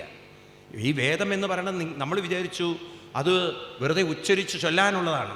നോക്കൂ, വേദവ്യാസ മഹർഷി വേദത്തെ അദ്ദേഹത്തിൻ്റെ മുൻകാലങ്ങളിൽ ഗുരുക്കന്മാർ എഴുതി വെച്ച വേദസംഹിതകളെ അദ്ദേഹം 3 ഭാഗങ്ങളാക്കി വെച്ചു. അപ്പം നിങ്ങൾ ഋഗ്വേദമെന്നും യജുർവേദമെന്നും അതിൽ തന്നെ കൃഷ്ണയജുർവേദമെന്നും ശുക്ലയജുർവേദമെന്നും സാമവേദമെന്നും അഥർവവേദമെന്നും എല്ലാം അറിയപ്പെടുന്ന ഈ വേദശാഖകൾ എടുത്തു നോക്കിക്കഴിഞ്ഞാൽ, അല്ലെങ്കിൽ വേദസംഹിതകൾ എടുത്തു നോക്കിക്കഴിഞ്ഞാൽ ആദ്യം നമുക്ക് കാണാൻ സാധിക്കുന്ന മന്ത്രങ്ങളൊക്കെ യാഗങ്ങളും യജ്ഞങ്ങളുമായി ബന്ധപ്പെട്ടതാണ്. ബ്രാഹ്മണങ്ങൾ, അതെല്ലാം മന്ത്രങ്ങൾ ഹോമത്തിൻ്റെ, യജ്ഞത്തിൻ്റെ. എന്തിനാണ് അത് ആദ്യം എഴുതി വെച്ചത്? അത് മനുഷ്യൻ്റെ ഉള്ളിൽ ഈ മന്ത്രങ്ങൾ ചൊല്ലി അവൻ്റെ തമോ ഗുണത്തെ കർമ്മം കൊണ്ട് മാറ്റിയെടുത്ത് രജോ ഗുണമാക്കി മാറ്റിയെടുക്കാനാണ്. അവന് പല ആഗ്രഹങ്ങളും ജനിപ്പിച്ച് അവനെ കൊണ്ട് പല യാഗങ്ങളും യജ്ഞങ്ങളും ഹോമങ്ങളും ചെയ്യിച്ച്, ഇന്ന് വേണമെങ്കിൽ നിങ്ങൾക്ക് ട്രൈ ചെയ്യാം. ഞാൻ പറയുന്നത് സ്കൂളിൽ പഠിക്കുന്ന എല്ലാ കുട്ടികളെ കൊണ്ടും രാവിലെ എണീറ്റ് അഗ്നിഹോത്രം ചെയ്യിക്കുക, ഏതെങ്കിലും ഒരു മന്ത്രസംഹിത ചെയ്യിക്കുക, നമ്മൾ പരിശീലിപ്പിച്ചെടുക്കുക. വേണമെങ്കിൽ ഇതൊക്കെ ഒന്ന് ടെസ്റ്റ് ചെയ്ത് നോക്കാമല്ലോ, വേദത്തിൽ പറഞ്ഞ് ശരിയാണോ എന്നുള്ളത്. ഇതൊക്കെ ചെയ്തു നോക്കുക. അപ്പം ആ കുട്ടികളുടെ ഉള്ളിൽ ഒരു കർമ്മശക്തി ഉണരും. അവൻ്റെ ഉള്ളിലുള്ള കർമ്മ ചിന്തകൾ ഉണരുമ്പോൾ അവൻ്റെ ഉള്ളിലുള്ള തമോ ഗുണത്തിൻ്റെ ആലസ്യവും അവശതയും ഒക്കെ അങ്ങോട്ട് കുറഞ്ഞു വരുമ്പോൾ അവനവന് തന്നെ ഒരു ഉയർച്ച തോന്നും. ഉണ്ടോ? എന്താ ഒന്നും മിണ്ടാത്ത നിങ്ങൾ? വേണമെങ്കിൽ നമുക്ക് പരീക്ഷിച്ച് നോക്കാം. ഇതെല്ലാം ഇന്ന് പരീക്ഷിച്ച് നോക്കാവുന്നതേ ഉള്ളൂ നമ്മുടെ കുട്ടികളെ കൊണ്ട്. ഇനി അതല്ല, നിങ്ങൾക്കിനിപ്പോൾ യാഗവും ഹോമമൊന്നും ചെയ്യേണ്ട, പ്രാണായാമം ചെയ്താലും മതി. കൃഷ്ണൻ പറയുന്നുണ്ട് നിങ്ങൾക്ക് ഇത് തന്നെ ചെയ്യാവൂ എന്നുള്ളതില്ല, നമുക്ക് ഓപ്ഷൻസ് ഉണ്ട്. അല്ലെങ്കിൽ രാവിലെ എണീറ്റ് അമ്പലത്തിൽ പോവുക, രാവിലെ ഒരു 5-5:30 മണിക്ക് എണീറ്റ് അമ്പലത്തിൽ പോവുക, മന്ത്രങ്ങൾ ചൊല്ലി പ്രദക്ഷിണം വയ്ക്കുക. ഒരു പ്രവൃത്തി വേണം. ഒരു ആക്ഷൻ കൊണ്ട് മാത്രമേ ഒരു ഇന്നാക്ഷൻ മാറ്റാൻ പറ്റുള്ളൂ, ഒരു ലതാർജി മാറ്റാൻ പറ്റുള്ളൂ. കർമ്മം കൊണ്ട് മാത്രമേ മനുഷ്യൻ്റെ ഉള്ളിലുള്ള ആലസ്യവും അവശതയും മാറ്റാൻ പറ്റുള്ളൂ. അതുകൊണ്ടാണ് ഈ വേദത്തിൻ്റെ ആദ്യ ഭാഗത്തെ കർമ്മകാണ്ഡം എന്ന് പറയും. എന്താണ്? നമ്മൾ വേദത്തെ ജനറലി 4ആയിട്ടാണ് വേർതിരിച്ചെങ്കിലും നമുക്ക് ജനറലി 3 പറയാം.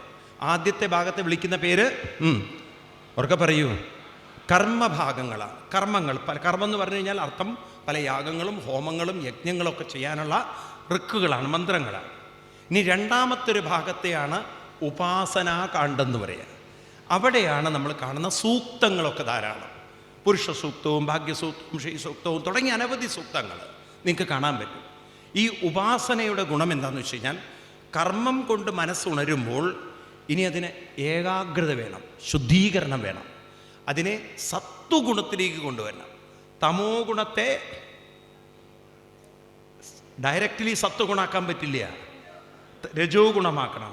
രജോ ഗുണത്തെ സത്വഗുണമാക്കണം. അപ്പം സത്വഗുണത്തിൻ്റെ പ്രത്യേകത എന്ന് വെച്ചാൽ ഏകാഗ്രതയാണ്, മനസ്സിൻ്റെ ശുദ്ധിയാണ്. അപ്പം മനസ്സിൽ അനാവശ്യമായ റെസ്റ്റ്ലെസ്നെസ്, ആവശ്യമില്ലാത്ത ചിന്തകൾ കുറയണം. അപ്പം ഈ മന്ത്രങ്ങൾ ചൊല്ലി ചൊല്ലി ചൊല്ലി ചൊല്ലി ചൊല്ലി ചൊല്ലി ചൊല്ലി അനാവശ്യ ചിന്തകൾ കുറയുന്നു. ഇതൊക്കെ പ്യുവർ സൈക്കോളജിയാണ്. ഇന്നുണ്ടല്ലോ നമ്മുടെ കുട്ടികൾക്ക് ഇതൊന്നും പരിശീലനമില്ല. അറ്റ്ലീസ്റ്റ് വിഷ്ണു സഹസ്രനാമം രാവിലെയും വൈകുന്നേരം ലളിതാ സഹസ്രനാമം ചൊല്ലിയാൽ തന്നെ കുട്ടികളിൽ ഈ റെസ്റ്റ്ലെസ്നെസ് മാറ്റാൻ പറ്റും. ഇന്ന് കുട്ടികൾ ഹൈപ്പറായി മാറിക്കൊണ്ടിരിക്കുകയാണ്. അതുകൊണ്ടാണ് കുട്ടികൾക്ക് എന്തെങ്കിലും കിട്ടിയില്ലെങ്കിൽ അപ്പം ദേഷ്യം വരുന്നു, വീട്ടിൽ നിന്ന് ഇറങ്ങിപ്പോകുന്നു. ഇന്നിപ്പോൾ അത് സർവ്വസാധാരണയാണ്. കുട്ടികളാകെ ടെൻഷനും പ്രശ്നങ്ങളുമായിട്ട് നടക്കുകയാണ്. അക്രമചിന്തകൾ കൂടി വരികയാണ്. ഈ അക്രമചിന്തകൾ കുറയ്ക്കാൻ നോക്കൂ, ഞാൻ പറയുന്നത് വളരെ ഗൗരവത്തിലെടുക്കണം നിങ്ങൾ. അമേരിക്ക പോലുള്ള രാജ്യങ്ങളിലുണ്ടല്ലോ കുട്ടികളിൽ ഈ റെസ്റ്റ്ലെസ്നെസ് കൂടി അവരെ തോക്കെടുത്തുകൊണ്ട് വെടിവെക്കാൻ തുടങ്ങിയിരിക്കുന്നു പല സ്കൂളുകളിലും. ഇതൊക്കെ അവിടെ കൂടി വരികയാണ്. ഇന്ന് ചൈനയൊക്കെ അനുഭവിക്കുന്ന ദുരന്തം ഇതാണ്. കുട്ടികൾ വളരെ റെസ്റ്റ്ലെസ്സായി പോയി. കാരണം അവരുടെയൊക്കെ രാജ്യം അനുഭവിക്കാൻ പോകുന്ന ഒരു ദുരന്തം. കാരണം കണ്ടമാനം അങ്ങോട്ട് ടെക്നോളജി ഡെവലപ്പ് ചെയ്ത് പിഞ്ചു കുഞ്ഞിൻ്റെ കയ്യിലാണ് ടാബുകളും മറ്റും കിട്ടുന്നത്. അപ്പോൾ ഈ കുട്ടി ഇതിനോട് അഡിക്ഷൻ വന്ന് പിന്നെ ഇത് കിട്ടാതെ വന്നാൽ കുട്ടി മാനസികമായി എന്തോന്നും വേണ്ടാത്ത നിങ്ങൾ ആകെ പ്രശ്നങ്ങൾ ഉണ്ടാക്കൂല്ലയോ പറയൂ. അപ്പം ആ ഒരു കുട്ടി കാലം മുതൽക്ക് തന്നെ കുട്ടികൾക്ക് അറിവുണ്ടാവണം, ഇതിലെൻ്റെ ജീവിതം ഹോമിക്കരുത്, എനിക്ക് മനസ്സിന് ഇനിയും കഴിവുകളുണ്ട്, എൻ്റെതായ അറിവുകളുണ്ട്, എൻ്റെതായ പല കോൺട്രിബ്യൂഷൻസും ചെയ്യാനുണ്ട്, ഞാൻ ഇതിൽ അഡിക്റ്റഡായി പോകരുത്. അപ്പം ആ കുട്ടിക്ക് തൻ്റേതായിട്ടുള്ളൊരു ചിന്ത ഉണ്ടാവണമെങ്കിൽ, ഒരു അഡിക്ഷൻ നിന്ന് മാറണമെങ്കിൽ വേറൊരു ഉപാസന വേണം. ആ ഉപാസനാ സംസ്കാരങ്ങൾ നമ്മുടെ പൂർവികന്മാർ മനസ്സിലാക്കിയിരുന്നു. അതുകൊണ്ടാണ് രാവിലെ എണീറ്റ് കുട്ടികളെ കൊണ്ട് സൂക്തങ്ങളൊക്കെ ചൊല്ലിച്ചത്. ഇന്നിപ്പം നമുക്ക് ആ സൂക്തങ്ങളൊക്കെ ചൊല്ലാനും അതിനെ പഴയ രീതികളിലൊക്കെ ചൊല്ലാനൊക്കെ ഉദാത്ത അനുദാത്ത അതിൻ്റെ രീതികളിലൊക്കെ ചൊല്ലാൻ ഇന്ന് നമുക്ക് എല്ലാവർക്കും പറ്റുന്ന കാര്യമല്ല. കാരണം അതത്ര ജനറലൈസ് ആയിട്ടില്ല ഇപ്പോഴും. അപ്പം അതുകൊണ്ട് നമുക്ക് അറ്റ്ലീസ്റ്റ് വിഷ്ണു സഹസ്രനാമവും ലളിതാ സഹസ്രനാമവും ഒക്കെ ചൊല്ലാലോ. അതും വേദമന്ത്രങ്ങൾ തന്നെയാണ്, സർവ്വവേദത്തിൻ്റെ സാരം തന്നെയാണ്. അപ്പം ഈ തരത്തിൽ മനഃശുദ്ധീകരണം ആവശ്യമുണ്ടോ? ഏകാഗ്രത ആവശ്യമുണ്ടോ? പറയൂ. ഉണ്ട്. അതും കഴിഞ്ഞ് അവസാനത്തെ ഭാഗത്തെ വിളിക്കുന്ന പേരാണ് ജ്ഞാനകാണ്ഡം. എന്താണ്? അതുകൊണ്ട് വേദത്തിൻ്റെ അവസാന ഭാഗങ്ങളിൽ മുഴുവൻ ഉപനിഷത്തുക്കളാണുള്ളത്. ഏതാണ്? ഒരു 108ഓളം ഉപനിഷത്തുക്കൾ നമുക്ക് ഋഗ്വേദത്തിലും യജുർവേദത്തിലും, അത് യജുർവേദത്തിൻ്റെ 2 ശാഖകളിലും, അതുപോലെ തന്നെ സാമവേദത്തിലും അഥർവവേദത്തിലും നമുക്ക് കാണാൻ സാധിക്കും. ഈ ഉപനിഷത്തുക്കളാണ് ഭാരതത്തിൻ്റെ ആത്മവിദ്യയുടെ ഗ്രന്ഥങ്ങൾ. ഈ ഉപനിഷത്തുക്കളിലാണ് ആത്മവിദ്യയുടെ മഹത്വം. നിങ്ങൾ ശബരിമലയിൽ പോകുമ്പോൾ കാണുന്നൊരു മന്ത്രമുണ്ടല്ലോ, ഏത്? ഒന്ന് ഉറക്കെ പറയൂ. തത്വമസി. അത് ഏത് ഉപനിഷത്തിലാണ് എഴുതി വെച്ചതെന്ന് അറിയുന്നവർ എത്ര പേരുണ്ട്? കൈ പൊക്കണം, ആരും പറയണ്ട. എനിക്കിത് അറിയാം എന്ന് പറയുന്നവർ എത്ര പേരുണ്ട്? വളരെ കുറച്ച് പേരേ ഉള്ളൂ. ഏത് ഉപനിഷത്തിലാണ് തത്വമസി എഴുതി വെച്ചത്? ഒരുപക്ഷെ ശബരിമലയിലെ ദേവസ്വം ജീവനക്കാരോട് ചോദിച്ചാൽ പോലും അറിയില്ല. ഇതാണ് നമ്മുടെ അവസ്ഥ. എവിടെ എഴുതി വെച്ചത്? ഏത് ഉപനിഷത്തിലാണ് എഴുതി വെച്ചത്? ആരാ കൈപൊക്കിയത്? ഏതിലാണ്? ഏത് ഉപനിഷത്തിലാണ് എഴുതി വെച്ചത്? ഞാൻ കേട്ടില്ല. ദാമോദരം. സാമവേദം. ഞാൻ ചോദിച്ച ഉപനിഷത്തിൻ്റെ പേരാണ്. അത് സാമവേദമല്ലത്.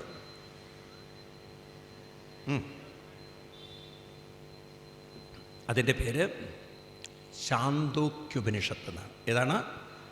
ശാന്തോക്യുപനിഷത്തിലാണ് ഏത് വരുന്നത്? 6-ാം അധ്യായത്തിലാണ് ഏത് വരുന്നത്? തത്വമസി. അത് നോക്കൂ, നമ്മളെ ആവറേജ് ഹിന്ദുവിൻ്റെ അവസ്ഥയാണ്.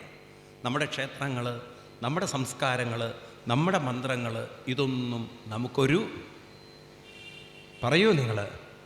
നിങ്ങൾ കറൻസി നോട്ടിൽ ഒരു വേദമന്ത്രം കണ്ടിട്ടുണ്ടോ? ഏതാണത്? ഭാരതത്തിൻ്റെ കറൻസിയിൽ ഒരു വേദമന്ത്രം കണ്ടിട്ടുണ്ടോ? ഉപനിഷത്ത് മന്ത്രം കണ്ടിട്ടുണ്ടോ? കാണാത്തവർ കൈവെക്കൂ.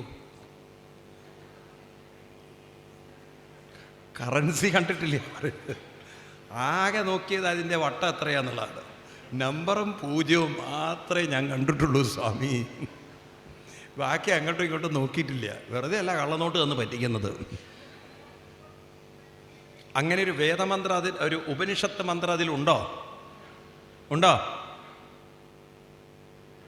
അറിയില്ല എന്ന് പറയുന്ന ഒരു കൈബുക്കോ? സത്യം പറയണം, എനിക്ക് അറിയില്ല സ്വാമി. ഇതാണ് നമ്മുടെ അവസ്ഥ, ഇതാണ് നമ്മുടെ ഹിന്ദുവിൻ്റെ അവസ്ഥ. ഒന്ന് പൊളിച്ചെഴുതണ്ടേ നമ്മളെ? വേണോ? ഒന്ന് പുനർനിർമ്മിക്കണ്ടേ ഹിന്ദുവിനെ? എനിക്ക് തോന്നുന്നു നമുക്ക് ഹിന്ദുവിനെ ഒരു അറിവുള്ള ഹിന്ദുവാക്കേണ്ട ആവശ്യം വളരെ അടുത്തിരിക്കുകയാണ്. സമ്മതിക്കുമോ നിങ്ങൾ? നോക്കൂ, നിങ്ങളുടെ കുട്ടികൾ നാളെ ഈ വിവരങ്ങളൊക്കെ നിങ്ങൾക്കറിയില്ല എന്ന് പറഞ്ഞു കഴിഞ്ഞാൽ കഷ്ടം. ഈ പോത്തുകളുടെ മക്കളായി പോയല്ലോ ഞങ്ങൾ എന്ന് അവർ നിങ്ങളെ കളിയാക്കരുത്. അതുകൊണ്ടാണ് പറയുന്നത് വല്ലതും പഠിക്കണമെന്ന്. അപ്പോൾ അതൊരു ഉപനിഷത്ത് മന്ത്രമാണ്. ഏതാണത്? സത്യമേവ ജയതേ. രാഷ്ട്രീയക്കാരൊക്കെ ഇങ്ങനെ വിളിച്ചു പറയാത് സത്യമേവ ജയതേ. മുണ്ടകോപനിഷത്ത് എന്ന ഉപനിഷത്തിൽ വരുന്ന മന്ത്രമാണ് ഏത്? മുണ്ടകോപനിഷത്ത്. പറയൂ. അങ്ങനെ ഒരു ഉപനിഷത്തുണ്ട്. മുണ്ടി ഉപനിഷത്തല്ല, മുണ്ടകോപനിഷത്ത്. ഇങ്ങനെ നമുക്ക് ഉപനിഷത്തുക്കളിൽ ഈ അറിവ് തന്നിരിക്കുന്നു. എന്തറിവാണ്? അവനവൻ്റെ ആത്മശക്തിയെക്കുറിച്ചുള്ള അറിവ്. ആ ആത്മശക്തിയിലേക്ക് മനുഷ്യനെ വികസിക്കാൻ പറ്റും. നമ്മുടെ അറിവിൻ്റെ തലങ്ങൾ മാറ്റാൻ പറ്റും. മനുഷ്യനുണ്ടല്ലോ, സ്ഥൂല ദൃഷ്ടി മാത്രമല്ല, അവന് സൂക്ഷ്മമായ ദർശനങ്ങളുണ്ട്. സൂക്ഷ്മമായത് പലതും കാണാൻ പറ്റും. തന്നിലും കാണാം, പുറത്തും കാണാം. അപ്പം നമ്മുടെ കുട്ടികൾക്ക് അങ്ങനെയൊക്കെയുള്ളൊരു ദർശനം കൊടുത്താൽ നാളെ വരാൻ പോകുന്ന പല വിപത്തിനെയും അവർക്ക് കാണാൻ പറ്റും. നമ്മുടെ ഋഷിവര്യന്മാർക്ക്, പൂർവികന്മാർക്ക് ഈ വിപത്ത് കാണാനുള്ള കുറേ കഴിവുണ്ടായിരുന്നു. അതിനെയാണ് അവർ നിമിത്തങ്ങളുമായി ബന്ധപ്പെടുത്തിയത്. അവർ പറയും, നിമിത്തം അത്ര ശരിയല്ല, പോകുന്ന കാര്യം നടക്കൂ എന്നറിയില്ല. ഉണ്ടോ? അങ്ങനെ കേട്ടിട്ടുണ്ടോ? ചില നിമിത്തങ്ങൾ അവർ നോക്കിക്കൊണ്ട് പറയും, ഈ പോകുന്നതിൽ ചില ശുഭസൂചകങ്ങളായ കാര്യങ്ങളുണ്ട്. ഉണ്ടോ? കേട്ടിട്ടില്ലേ ഇതൊക്കെ? അപ്പം അവർക്കതിൻ്റെ സൂക്ഷ്മമായ കാര്യങ്ങൾ അവർ കുറേ മനസ്സിലാക്കിയത്. നമ്മുടെ പൂർവികന്മാർക്ക് ഇത് കഴിയുമായിരുന്നു. ഈവൻ മരണത്തെ പോലും അവർക്കറിയാൻ പറ്റുമായിരുന്നു. എന്നാൽ ഇന്ന് നമ്മൾ സ്ഥൂല ദൃക്കുകളായി മാറി. സൂക്ഷ്മദൃഷ്ടി നമ്മളിലുമില്ല, മറ്റുള്ളവരിലുമില്ല. ഒരു മാനസിക വിഷമം തനിക്കുണ്ടാകുമ്പോൾ ഈ മാനസിക വിഷമം എന്തുകൊണ്ട് വന്നു എന്ന അന്തർമുഖനായി കാണാൻ, തന്നെ സ്കാൻ ചെയ്യാൻ, തന്നെ ഇപ്പോൾ ഒരുപാട് CCTV വെച്ചിട്ടുണ്ട്. പുറത്തുള്ളതൊക്കെ കാണാം, ഉള്ളിൽ കാണാൻ പറ്റില്ലല്ലോ. ഇപ്പം തന്നിലൊരു CCTV വെക്കാൻ, ഏതായാലും ഈ തരത്തിൽ തന്നിൽ തന്നെ ഒരു ആന്തരികമായ ദൃഷ്ടി മനസ്സിലാക്കിക്കൊണ്ട്, ഞാൻ അനാവശ്യമായി ഈ പ്രശ്നത്തെ ചിന്തിക്കുന്നതുകൊണ്ടാണ് എന്നെ ഇത് അലട്ടുന്നത്. ഞാൻ എന്തിനത് ചിന്തിക്കണം? എനിക്ക് നല്ലത് ചിന്തിക്കാലോ, എനിക്ക് വേറെ എന്തെങ്കിലും ചിന്തിക്കാലോ എന്ന് മനസ്സിലാക്കി തൻ്റെ ചിന്തയെ മാറ്റിക്കൊണ്ട്, ഈ കഴിവ് മനുഷ്യർക്കുണ്ട്. അങ്ങനെ ചിന്തയെ ഉറപ്പിച്ചുകൊണ്ട് മുന്നോട്ട് പോകുമ്പോൾ തന്നെ അലട്ടുന്നതൊന്നും തന്നെ അലട്ടുന്നില്ല, തനിക്കിതൊന്നും ബാധകമല്ല, തന്നെ ഇതൊന്നും ബാധിക്കുന്നില്ല എന്ന രീതിയിൽ കടന്നു പോവാൻ സാധിക്കുന്ന ആത്മബലവും ആത്മശക്തിയും ആത്മധൈര്യവും ആത്മബോധവും ആത്മ കഴിവുകളുമുള്ള ഒരു മനുഷ്യനാണ് നമ്മളെന്ന് നമുക്ക് തുറന്ന് കാണിച്ചു തരികയാണ് ഉപനിഷത്തുക്കൾ. പഠിക്കണ്ടേ? പഠിക്കണോ വേണ്ടയോ? ഈ ഉപനിഷത്തുക്കളുടെയൊക്കെ പഠിക്കാൻ ബുദ്ധിമുട്ടായതുകൊണ്ടാണ് അതിൻ്റെ സാരസംഗ്രഹത്തെ കടഞ്ഞെടുത്തുകൊണ്ട് വേദവ്യാസ മഹർഷി കൃഷ്ണനിലൂടെ അർജുനന് ഗീതോപദേശം നടത്തിയത്. വീണ്ടും അതും മനസ്സിലാക്കാൻ ബുദ്ധിമുട്ടാണെങ്കിൽ 18 അധ്യായങ്ങളിലൂടെ വേദസാരം പറഞ്ഞപ്പോൾ, ഉപനിഷത്ത് സാരം പറഞ്ഞപ്പോൾ, അതുകൊണ്ടാണ് ഉപനിഷത്ത് നിങ്ങൾക്ക് കാണാം, ഗീതയുടെ ഓരോ അധ്യായം കഴിയുമ്പോൾ ഉപസംഹരിപ്പിക്കുന്നത് എങ്ങനെയാണ്? ഇത് ശ്രീമദ് ഭഗവത്ഗീതാസു ഉപനിഷസ്സു. ഇത് ഉപനിഷത്ത് സാരമാണ്. അതും മനസ്സിലാക്കാൻ ബുദ്ധിമുട്ടുണ്ടെങ്കിൽ വേദവ്യാസ മഹർഷി ഒന്നുകൂടി ഒരു വിശാലത കാണിച്ചു. അദ്ദേഹം 18 അധ്യായങ്ങളിൽ ഭഗവാൻ കൃഷ്ണൻ പറഞ്ഞ ഈ ഭഗവത്ഗീതയെ വിപുലീകരിച്ച് കഥകളിലൂടെ തൻ്റെ അവസാനത്തെ പുരാണം, അവസാനമായി താൻ രചിച്ച പുരാണം നമുക്ക് സമർപ്പിച്ചു. അതാണ് ശ്രീമദ് ഭാഗവതം. അതും വേദസാരമാണ്. നിങ്ങൾ ഭാഗവതം പുരാണമാണ് എന്നൊന്നും വിചാരിക്കണ്ട. ആ പുരാണം എന്നതിന് വിളിക്കാൻ കാരണം വേദസാരവും ഉപനിഷത്ത് സാരവും കഥയും കൂടി ചേർത്തപ്പോൾ അത് പുരാണമായി അറിയപ്പെട്ടു. അപ്പം ഈ തരത്തിൽ ഇങ്ങനെ നമ്മുടെ ഋഷിവര്യന്മാർ നമ്മുടെയൊക്കെ ജീവിതത്തെ ധന്യമാക്കുന്നതിന് വേണ്ടി, അനുഗ്രഹീതമാക്കുന്നതിന് വേണ്ടി, പവിത്രമാക്കുന്നതിന് വേണ്ടി, ഉത്കൃഷ്ടമാക്കുന്നതിന് വേണ്ടി നമുക്ക് തന്നിരിക്കുന്ന നിധികളാണ് വേദം. ആ വേദം തന്നെയാണ് ഇന്ന് നമ്മൾ പല രീതിയിൽ ഉപനിഷത്തായി, അല്ലെങ്കിൽ ഉപനിഷത്ത് സാരം തന്നെയാണ് രാമായണമായിട്ടും ഗീതയായിട്ടും ഒക്കെ ആയിട്ട് കാണുന്നത്, ഭാഗവതമൊക്കെ ആയിട്ട് കാണുന്നത്. ഇത് കേൾക്കുക, ഇത് പഠിക്കുക, ഇത് ഉൾക്കൊള്ളുക, നമ്മുടെ ജീവിതത്തിൽ ഇത് കൊണ്ട് ഉറപ്പിക്കുക. എങ്ങനെ നമ്മൾ ജീവിക്കാൻ തുടങ്ങിക്കഴിഞ്ഞാൽ നിങ്ങൾക്ക് കാണാം ഒരു വ്യത്യസ്തമായ ജീവിതം. പ്രതിസന്ധികളുണ്ടാവും, പ്രയാസങ്ങളുണ്ടാവും, പ്രശ്നങ്ങളുണ്ടാവും, ആരോഗ്യ പ്രശ്നങ്ങൾ വരെ ഉണ്ടാവും. പക്ഷേ അതിലൊന്നും മാനസികമായി നിങ്ങൾ ഒരിക്കലും തളരാത്ത ഒരു കരുത്തുള്ള, ദൃഢതയുള്ള, വ്യക്തതയുള്ളൊരു ജീവിതം. നിങ്ങൾ എങ്ങോട്ടും സമാധാനത്തിന് വേണ്ടി ഓടേണ്ടി വരില്ല. നിങ്ങൾക്ക് നിങ്ങളിൽ തന്നെ ഒരു വ്യക്തതയുണ്ട്. അല്ലെങ്കിൽ നിങ്ങൾ അവിടെ ഇവിടെ ഓടണം, പലരുടെ അടുത്തേക്കും ഓടണം, അല്പം സമാധാനം തരൂ, ശാന്തി തരൂ, സ്വസ്ഥത തരൂ. വേണ്ട, ഇത് നിങ്ങൾക്ക് ആ വ്യക്തതയുണ്ടാവും, നിങ്ങളുടെ ഉള്ളിൽ ദൃഢതയുണ്ടാവും. ഇതിനാണ് നമ്മുടെ ഋഷിവര്യന്മാർ ഈ അമൂല്യമായ നിധി നമുക്ക് തന്നിരിക്കുന്നത്. പക്ഷെ ദൗർഭാഗ്യം എന്ന് പറയട്ടെ, ഇത് മനസ്സിലാക്കിയിട്ടുള്ളവർ, ഇതിൻ്റെ മഹത്വം മനസ്സിലാക്കിയിട്ടുള്ളവർ വളരെ കുറവാണ്. ഗീതയിൽ തന്നെ കൃഷ്ണൻ ഈ സത്യം 5000 വർഷം മുമ്പ് എഴുതി വച്ചിരിക്കുകയാണ്. 5000 വർഷം മുമ്പ് കൃഷ്ണൻ തന്നെ പറഞ്ഞിരിക്കുന്നു. നിങ്ങൾ കാണാം, 7-ാം അധ്യായത്തിൽ കൃഷ്ണൻ പറയും, അർജുന, മനുഷ്യാണാം സഹസ്രേഷു കശ്ചിത് യദതി സിദ്ധയേ യതദാമപി സിദ്ധാനാം കശ്ചിന്മാം വേത്തി തത്വദ. മനുഷ്യാണാം സഹസ്രേഷു മനുഷ്യാണാം എന്ന് പറഞ്ഞാൽ അർത്ഥാവോ? സഹസ്രം മനുഷ്യരിൽ, ക്വശ്ചിത് എന്ന് പറഞ്ഞാൽ വളരെ കുറച്ച് ആളുകളെ അർജുന ഇതൊക്കെ ഒന്ന് പഠിക്കാൻ വരുന്നുള്ളൂ, മനസ്സിലാക്കാൻ വരുന്നുള്ളൂ. അതിൽ തന്നെ വളരെ കുറച്ച് ആളുകൾക്ക് കാര്യം പിടികിട്ടുന്നുള്ളൂ. ബാക്കിയൊക്കെ ഇങ്ങനെ പുറത്ത് കറങ്ങുന്നവർ തന്നെയാണ്. അപ്പം ആ അന്തസത്തയിലേക്ക് ഇറങ്ങിപ്പോകുന്നവരുടെ എണ്ണം, ഉറക്കെ പറയൂ, വളരെ കുറവാണ്. നിങ്ങൾ രാമായണം കൃത്യമായി വായിച്ചിട്ടുണ്ടെങ്കിൽ, എഴുത്തച്ഛൻ്റെ രാമായണത്തിൽ ശബരി ഉപാഖ്യാനം എന്ന് പറയുന്നൊരു ഭാഗത്ത് അവിടെ ശ്രീരാമസ്വാമി പറയും, ഭക്തിലക്ഷണമായ, പ്രേമലക്ഷണമായ ഭക്തി സംഭവിക്കുമ്പോൾ മുക്തിയും വരും. ആ മുക്തി ഉണ്ടായിക്കഴിഞ്ഞാൽ പിന്നെ ദേവി ഒരു ജന്മവും മനുഷ്യന് ആവശ്യമില്ല. കാരണം അവിടെ മനുഷ്യൻ പൂർണ്ണമായി പരമാത്മാവിൽ അലിഞ്ഞു കഴിയും. പക്ഷേ ഇങ്ങനെയുള്ളൊരു ഭക്തിയുടെ മഹത്വം ആർക്കാണ് അറിയുക? ഇതാരാ മനസ്സിലാക്കിയിട്ടുള്ളത്? അങ്ങനെ ഒരു സ്റ്റേറ്റ്മെൻറ്റ് അവിടെ നിങ്ങൾക്ക് കാണാൻ സാധിക്കും. കാരണം ഇത് മനസ്സിലാക്കുന്നവർ വളരെ, ഉറക്കെ പറയൂ, കുറവാണ്. നമ്മളുണ്ടല്ലോ ഒരൊറ്റ ഭ്രമത്തിലാണ്. നമ്മുടെ ഹിന്ദുക്കൾ തെറ്റിദ്ധരിച്ചു. ഈ ഭൗതികമായ സുഖങ്ങളും അത് നിലനിർത്താൻ നമുക്കൊരു ഏജൻറ്റിൻ്റെ പണിയെടുക്കുന്ന ദൈവങ്ങളും, അതപ്പം നമ്മുടെ ഒരു ആവശ്യം. നമുക്കിപ്പോൾ ദൈവത്തിനോട് രണ്ട് കാര്യമേ പറയാനുള്ളൂ. നമ്മുടെ കയ്യിലുള്ള സുഖമൊന്നും തട്ടിക്കളയരുത്, പുതിയ സുഖങ്ങളും സൗകര്യങ്ങളും കൂട്ടിത്തരണം. അതുകൊണ്ട് നമുക്ക് വേണ്ടത് രണ്ട് കാര്യമാണ്. ഒന്ന്, നിങ്ങൾ സെക്യൂരിറ്റി ആയിട്ട് നിൽക്കണം.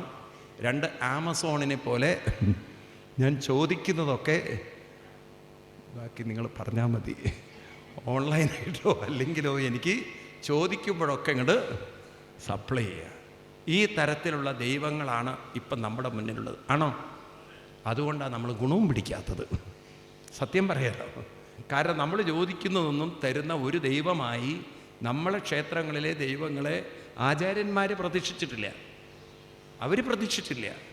അവരുടെ സങ്കല്പങ്ങൾ നോക്കൂ നിങ്ങൾ. ഏത് പ്രതിഷ്ഠയുടെ പിന്നുള്ള സങ്കല്പങ്ങൾ എന്താണ് നോക്കിക്കഴിഞ്ഞ് കഴിഞ്ഞാൽ അത് ഓരോരുത്തരുടെയും ഉയർച്ചയ്ക്കും ഉന്നതിക്കും, അത് ലോക കല്യാണത്തിന്, ലോകമംഗളത്തിനുമാണ്.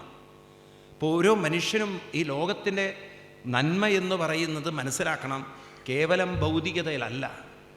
ഈ ഭൗതികതയിൽ ലോകത്തിന് ഒരിക്കലും നന്മ ഉണ്ടാവാൻ പോകുന്നില്ല. അപ്പം മനുഷ്യന് നന്മ ഉണ്ടാവണമെങ്കിൽ അവൻ്റെ ഏറ്റവും വലിയ സമ്പത്ത് അവൻ്റെ മനസ്സിൻ്റെ സംസ്കാരമല്ലേ? ആണോ അല്ലയോ?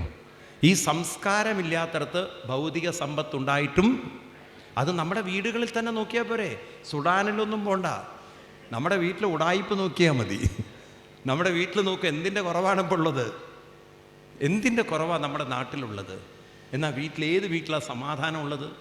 ഇന്നിപ്പോൾ മക്കൾ വളർന്നു വരുന്ന സമയത്ത് നല്ല സ്നേഹത്തിലും ഐക്യത്തിലാണോ വളർന്നു വരുന്നത്? പറയൂ. മനുഷ്യന് പരസ്പര സ്നേഹം നഷ്ടപ്പെട്ടുകൊണ്ടിരിക്കുകയാണ്. ആണോ? വിവാഹങ്ങളൊക്കെ ഇപ്പോൾ സുപ്രീം കോടതി ലേറ്റസ്റ്റ് ജഡ്ജ്മെൻറ്റിൽ പറഞ്ഞിരിക്കുന്നത് 6 മാസം വരെ കാക്കണ്ടെന്നാണ്. കാരണം 6 മാസത്തിന് മുമ്പ് വേറെ ബന്ധം വെച്ചിട്ടുണ്ടാവും. അതല്ലേ ഒരു കല്യാണത്തിൻ്റെ ഒരു മരണത്തിൻ്റെ, ഇത് നടന്ന കഥയാണോ എനിക്കറിയില്ല, ആരോ എന്നോട് പറഞ്ഞാണ്, ഞാൻ അതുപോലെ നിങ്ങളോട് പറയണമെന്ന്. ഒരു സ്ത്രീയുടെ ഭർത്താവ് മരിച്ചു. അങ്ങനെ മരിച്ചപ്പോൾ ഇവരിങ്ങനെ ഒബീച്വറി പേപ്പറിൽ അഡ്വർടൈസ്മെൻറ്റ് കൊടുത്തു. അങ്ങനെ എൻ്റെ ഭർത്താവിൻ്റെ മരണത്തിൽ എന്നെ നേരിട്ട് വിളിച്ചും ഇമെയിൽ മുഖാന്തരവും വാട്സാപ്പ് മുഖാന്തരവും ഫേസ്ബുക്ക്, അതൊക്കെ വേണമല്ലോ ഇപ്പോൾ, എന്നോടും എൻ്റെ കുടുംബത്തെയും സാന്ത്വനിപ്പിച്ച സമാധാനിപ്പിച്ച നിങ്ങൾക്കെല്ലാവർക്കും എൻ്റെ ഹൃദയം നിറഞ്ഞ ഒരു പ്രണാമം എന്ന് ശാരദ. 45 വയസ്സ്, ശുദ്ധജാതകം, ബാധ്യതകളൊന്നുമില്ല, ഒരൊറ്റ വെടിക്ക് 2 പക്ഷിയാണ് വെച്ച് കാച്ചി വിട്ടിരിക്കുന്നത്. ആ കാലഘട്ടത്തിലാണ് അപ്പോൾ നമ്മൾ ജീവിക്കുന്നത്. ആ കാലഘട്ടത്തിലേക്കാണ് നമ്മൾ പോയിക്കൊണ്ടിരിക്കുന്നത്. ഞാൻ നിങ്ങളെ ചിരിപ്പിക്കുകയല്ല, ലോകം അത്ര അഡ്വാൻസായി പോയിക്കൊണ്ടിരിക്കുന്നു. ആണോ? ഇന്നലെ നിങ്ങൾ പത്രത്തിൽ മിനിയാന്ന് വായിച്ചോ നിങ്ങൾ? ഈ ആദ്യമായിട്ട് ഡിവേഴ്സിൻ്റെ ഒരു ഷൂട്ട് കാണിച്ചിട്ടൊരു പെൺകുട്ടി അഡ്വർടൈസ്മെൻറ്റ് കാണിച്ചിരിക്കുകയാണ്. ഞാൻ ഹാപ്പിലി ഡിവേഴ്സ് എന്ന് കണ്ടു ആരെങ്കിലും? പുതിയ ട്രെൻഡ് ഇറങ്ങിയിരിക്കുകയാണ്. ഇനിയിപ്പോൾ ഒരു ട്രെൻഡായിരിക്കും. ഡിവേഴ്സ് ചെയ്ത് എൻ്റെ ഫോട്ടോ ഒക്കെ കാണിച്ചിട്ട് ഇതാണ് ലോകം എന്ന് പറയുന്നത്. അപ്പോൾ ഇവിടെയൊക്കെ നമ്മൾ നമ്മുടെ കുട്ടികൾക്ക് പറഞ്ഞു കൊടുക്കേണ്ടത്, നമ്മുടെ കുട്ടികൾക്ക് ജീവിതത്തിൽ തമ്മിൽ തെറ്റിപ്പിരിയാൻ എളുപ്പമാണ്, പക്ഷെ ഒരു ജീവിതം കൊണ്ടു നടക്കാൻ പ്രയാസമാണ്. അതിനുള്ള സഹനം, അതിനുള്ള നിസ്വാർത്ഥത, അതൊക്കെ ഉണ്ടാവണമെങ്കിൽ ഒരു സംസ്കാരം വേണോ? അത് നമ്മുടെ ഈ ഒരു ആത്മീയ ചിന്തയിലൂടെ, അനുഷ്ഠാനത്തിലൂടെ, ആചരണത്തിലൂടെ നമുക്ക് കിട്ടുകയാണെങ്കിൽ അത് വേണ്ടതാണോ? പറയൂ നിങ്ങൾ. അത് നമ്മൾ എന്ന് കൈവിട്ടു, അപ്പോഴാണ് ഞാൻ ഈ പറഞ്ഞ തമാശകളുള്ള വൃത്തികെട്ട തമാശ, നല്ല തമാശയൊന്നും അല്ലത്, ആ തരത്തിലേക്ക് മനുഷ്യൻ അധപ്പതിക്കുന്നത്. ആണോ? പറയൂ. ഇപ്പോൾ ഓരോ ഹിന്ദുവും ഉണരണം. നമ്മളുണ്ടല്ലോ, ഈ പ്രഭാഷണം കേട്ട് പോയതുകൊണ്ടൊന്നും നമ്മൾ നന്നാവുമെന്ന് വിചാരിക്കരുത്. വീട്ടിൽ മാറ്റങ്ങളുണ്ടാകണം. രാവിലെ എണീക്കണം, ക്ഷേത്രങ്ങളിൽ പോകണം, മന്ത്രങ്ങൾ ജപിക്കണം. അപ്പോൾ നമ്മൾ മനസ്സിലാക്കണം, നമ്മുടെ മനസ്സിനാണ് പരിവർത്തനം ഉണ്ടാവേണ്ടത്. അങ്ങനെ പരീക്ഷിച്ച് നോക്കുക. 1 മാസം ജപിച്ചു നോക്കൂ നിങ്ങൾ, മാറ്റങ്ങളുണ്ടോ? അങ്ങനെ മാറ്റങ്ങൾ ഉള്ളതുകൊണ്ടാണല്ലോ നിങ്ങളിവിടെ വന്നിരിക്കുന്നത്. കുറേ പേരെങ്കിലും അതിനുവേണ്ടി പ്രയത്നിക്കുന്നവരാണ്. അപ്പം അങ്ങനെ പരിശീലിച്ചെടുത്ത് മനസ്സിനെ നമ്മൾ നല്ല ചിന്തകളിലേക്ക് തിരിച്ചുവിടുമ്പോൾ മനസ്സിന് അതിൻ്റേതായിട്ടുള്ള ശക്തിയും കരുത്തും ഉണർന്നു വരും. കാരണം നിങ്ങൾ ഗ്ലാസ് തുടക്കുകയാണെന്ന് നിങ്ങൾ അറിയാതെ നിങ്ങളുടെ ഉള്ളിൽ സംഭവിച്ചുകൊണ്ടിരിക്കും. എത്രമാത്രം ആ ഗ്ലാസ് തുടയ്ക്കുന്നുണ്ടോ അത്രയും, എവിടെയാണ് നമ്മൾ പറഞ്ഞിരുന്നത്? മുമ്പ് പറഞ്ഞിരുന്നൊരു ഗ്ലാസും അതിൻ്റെ ഉള്ളിലുള്ളൊരു ഒരു വെളിച്ചവും പറഞ്ഞു. ഈ ഗ്ലാസ് തുടയ്ക്കും തോറും ആത്മപ്രകാശം കൂടണമെങ്കിൽ മനസ്സെന്ന ഗ്ലാസിനെ നമ്മൾ തുടച്ച് വൃത്തിയാക്കണം. അമ്പലത്തിൽ പോകുന്നതും നാമം ജപിക്കുന്നതും വേദം ജപിക്കുന്നതും സർവേ മനോനിഗ്രഹലക്ഷണാന്ത പരോഹിയോഗോ മനസ്സമാധി. ഭഗവാൻ കൃഷ്ണൻ തൻ്റെ പ്രിയപ്പെട്ട ഉദ്ധവരോട് പറയാണ്, ഉദ്ധവരെ, ദാനം സ്വധർമ്മോ നിയമോ യമശ്ച ശ്രുതം ച കർമാണി സർവ്രതാനി സർവേ മനോനിഗ്രഹലക്ഷണാന്ത പരോഹിയോഗോ മനസ്സമാധി. ഇതൊക്കെ മനുഷ്യൻ ചെയ്യുന്നത് അവൻ്റെ മനസ്സിൻ്റെ ശുദ്ധീകരണത്തിന് വേണ്ടിയിട്ടാണ്. അതേപോലെ തന്നെ ആചാര്യസ്വാമികൾ, ശങ്കരാചാര്യസ്വാമികൾ ഈ കാലടിയിൽ ജനിച്ച് ഈ ഭൂമിയെ, കേരളത്തെ പവിത്രമാക്കിയ ആചാര്യസ്വാമികൾ പറയും, എല്ലാ നല്ല കർമ്മങ്ങളും ചെയ്യുന്നത് ചിത്തസ്യ ശുദ്ധയേ കർമാണ്, ചിത്തശുദ്ധിക്ക് വേണ്ടിയിട്ടാണ്. ചിത്തശുദ്ധി കിട്ടിയിട്ടുണ്ടോ, മനസ്സിന് ശക്തിയും വർദ്ധിച്ചിട്ടുണ്ടാവും. മനസ്സിന് ശക്തി വേണം, ആത്മശക്തി ഉണ്ടാവണം. ആഗ്രഹിച്ചത് കൊണ്ട് കാര്യമില്ല. അതിന് അനുഷ്ഠാനങ്ങളും ആചരണങ്ങളും നമ്മുടെ ജീവിതത്തിൽ ഉണ്ടാവണം. അതിനാണ് നമ്മളിവിടെ ഈ പുണ്യഭൂമിയിൽ കഴിഞ്ഞ 26 മുതൽ മെയ് 5 വരെ വേദ ഉത്സവം നടത്തുന്നത്, വേദലക്ഷാർച്ചന നടത്തുന്നത്.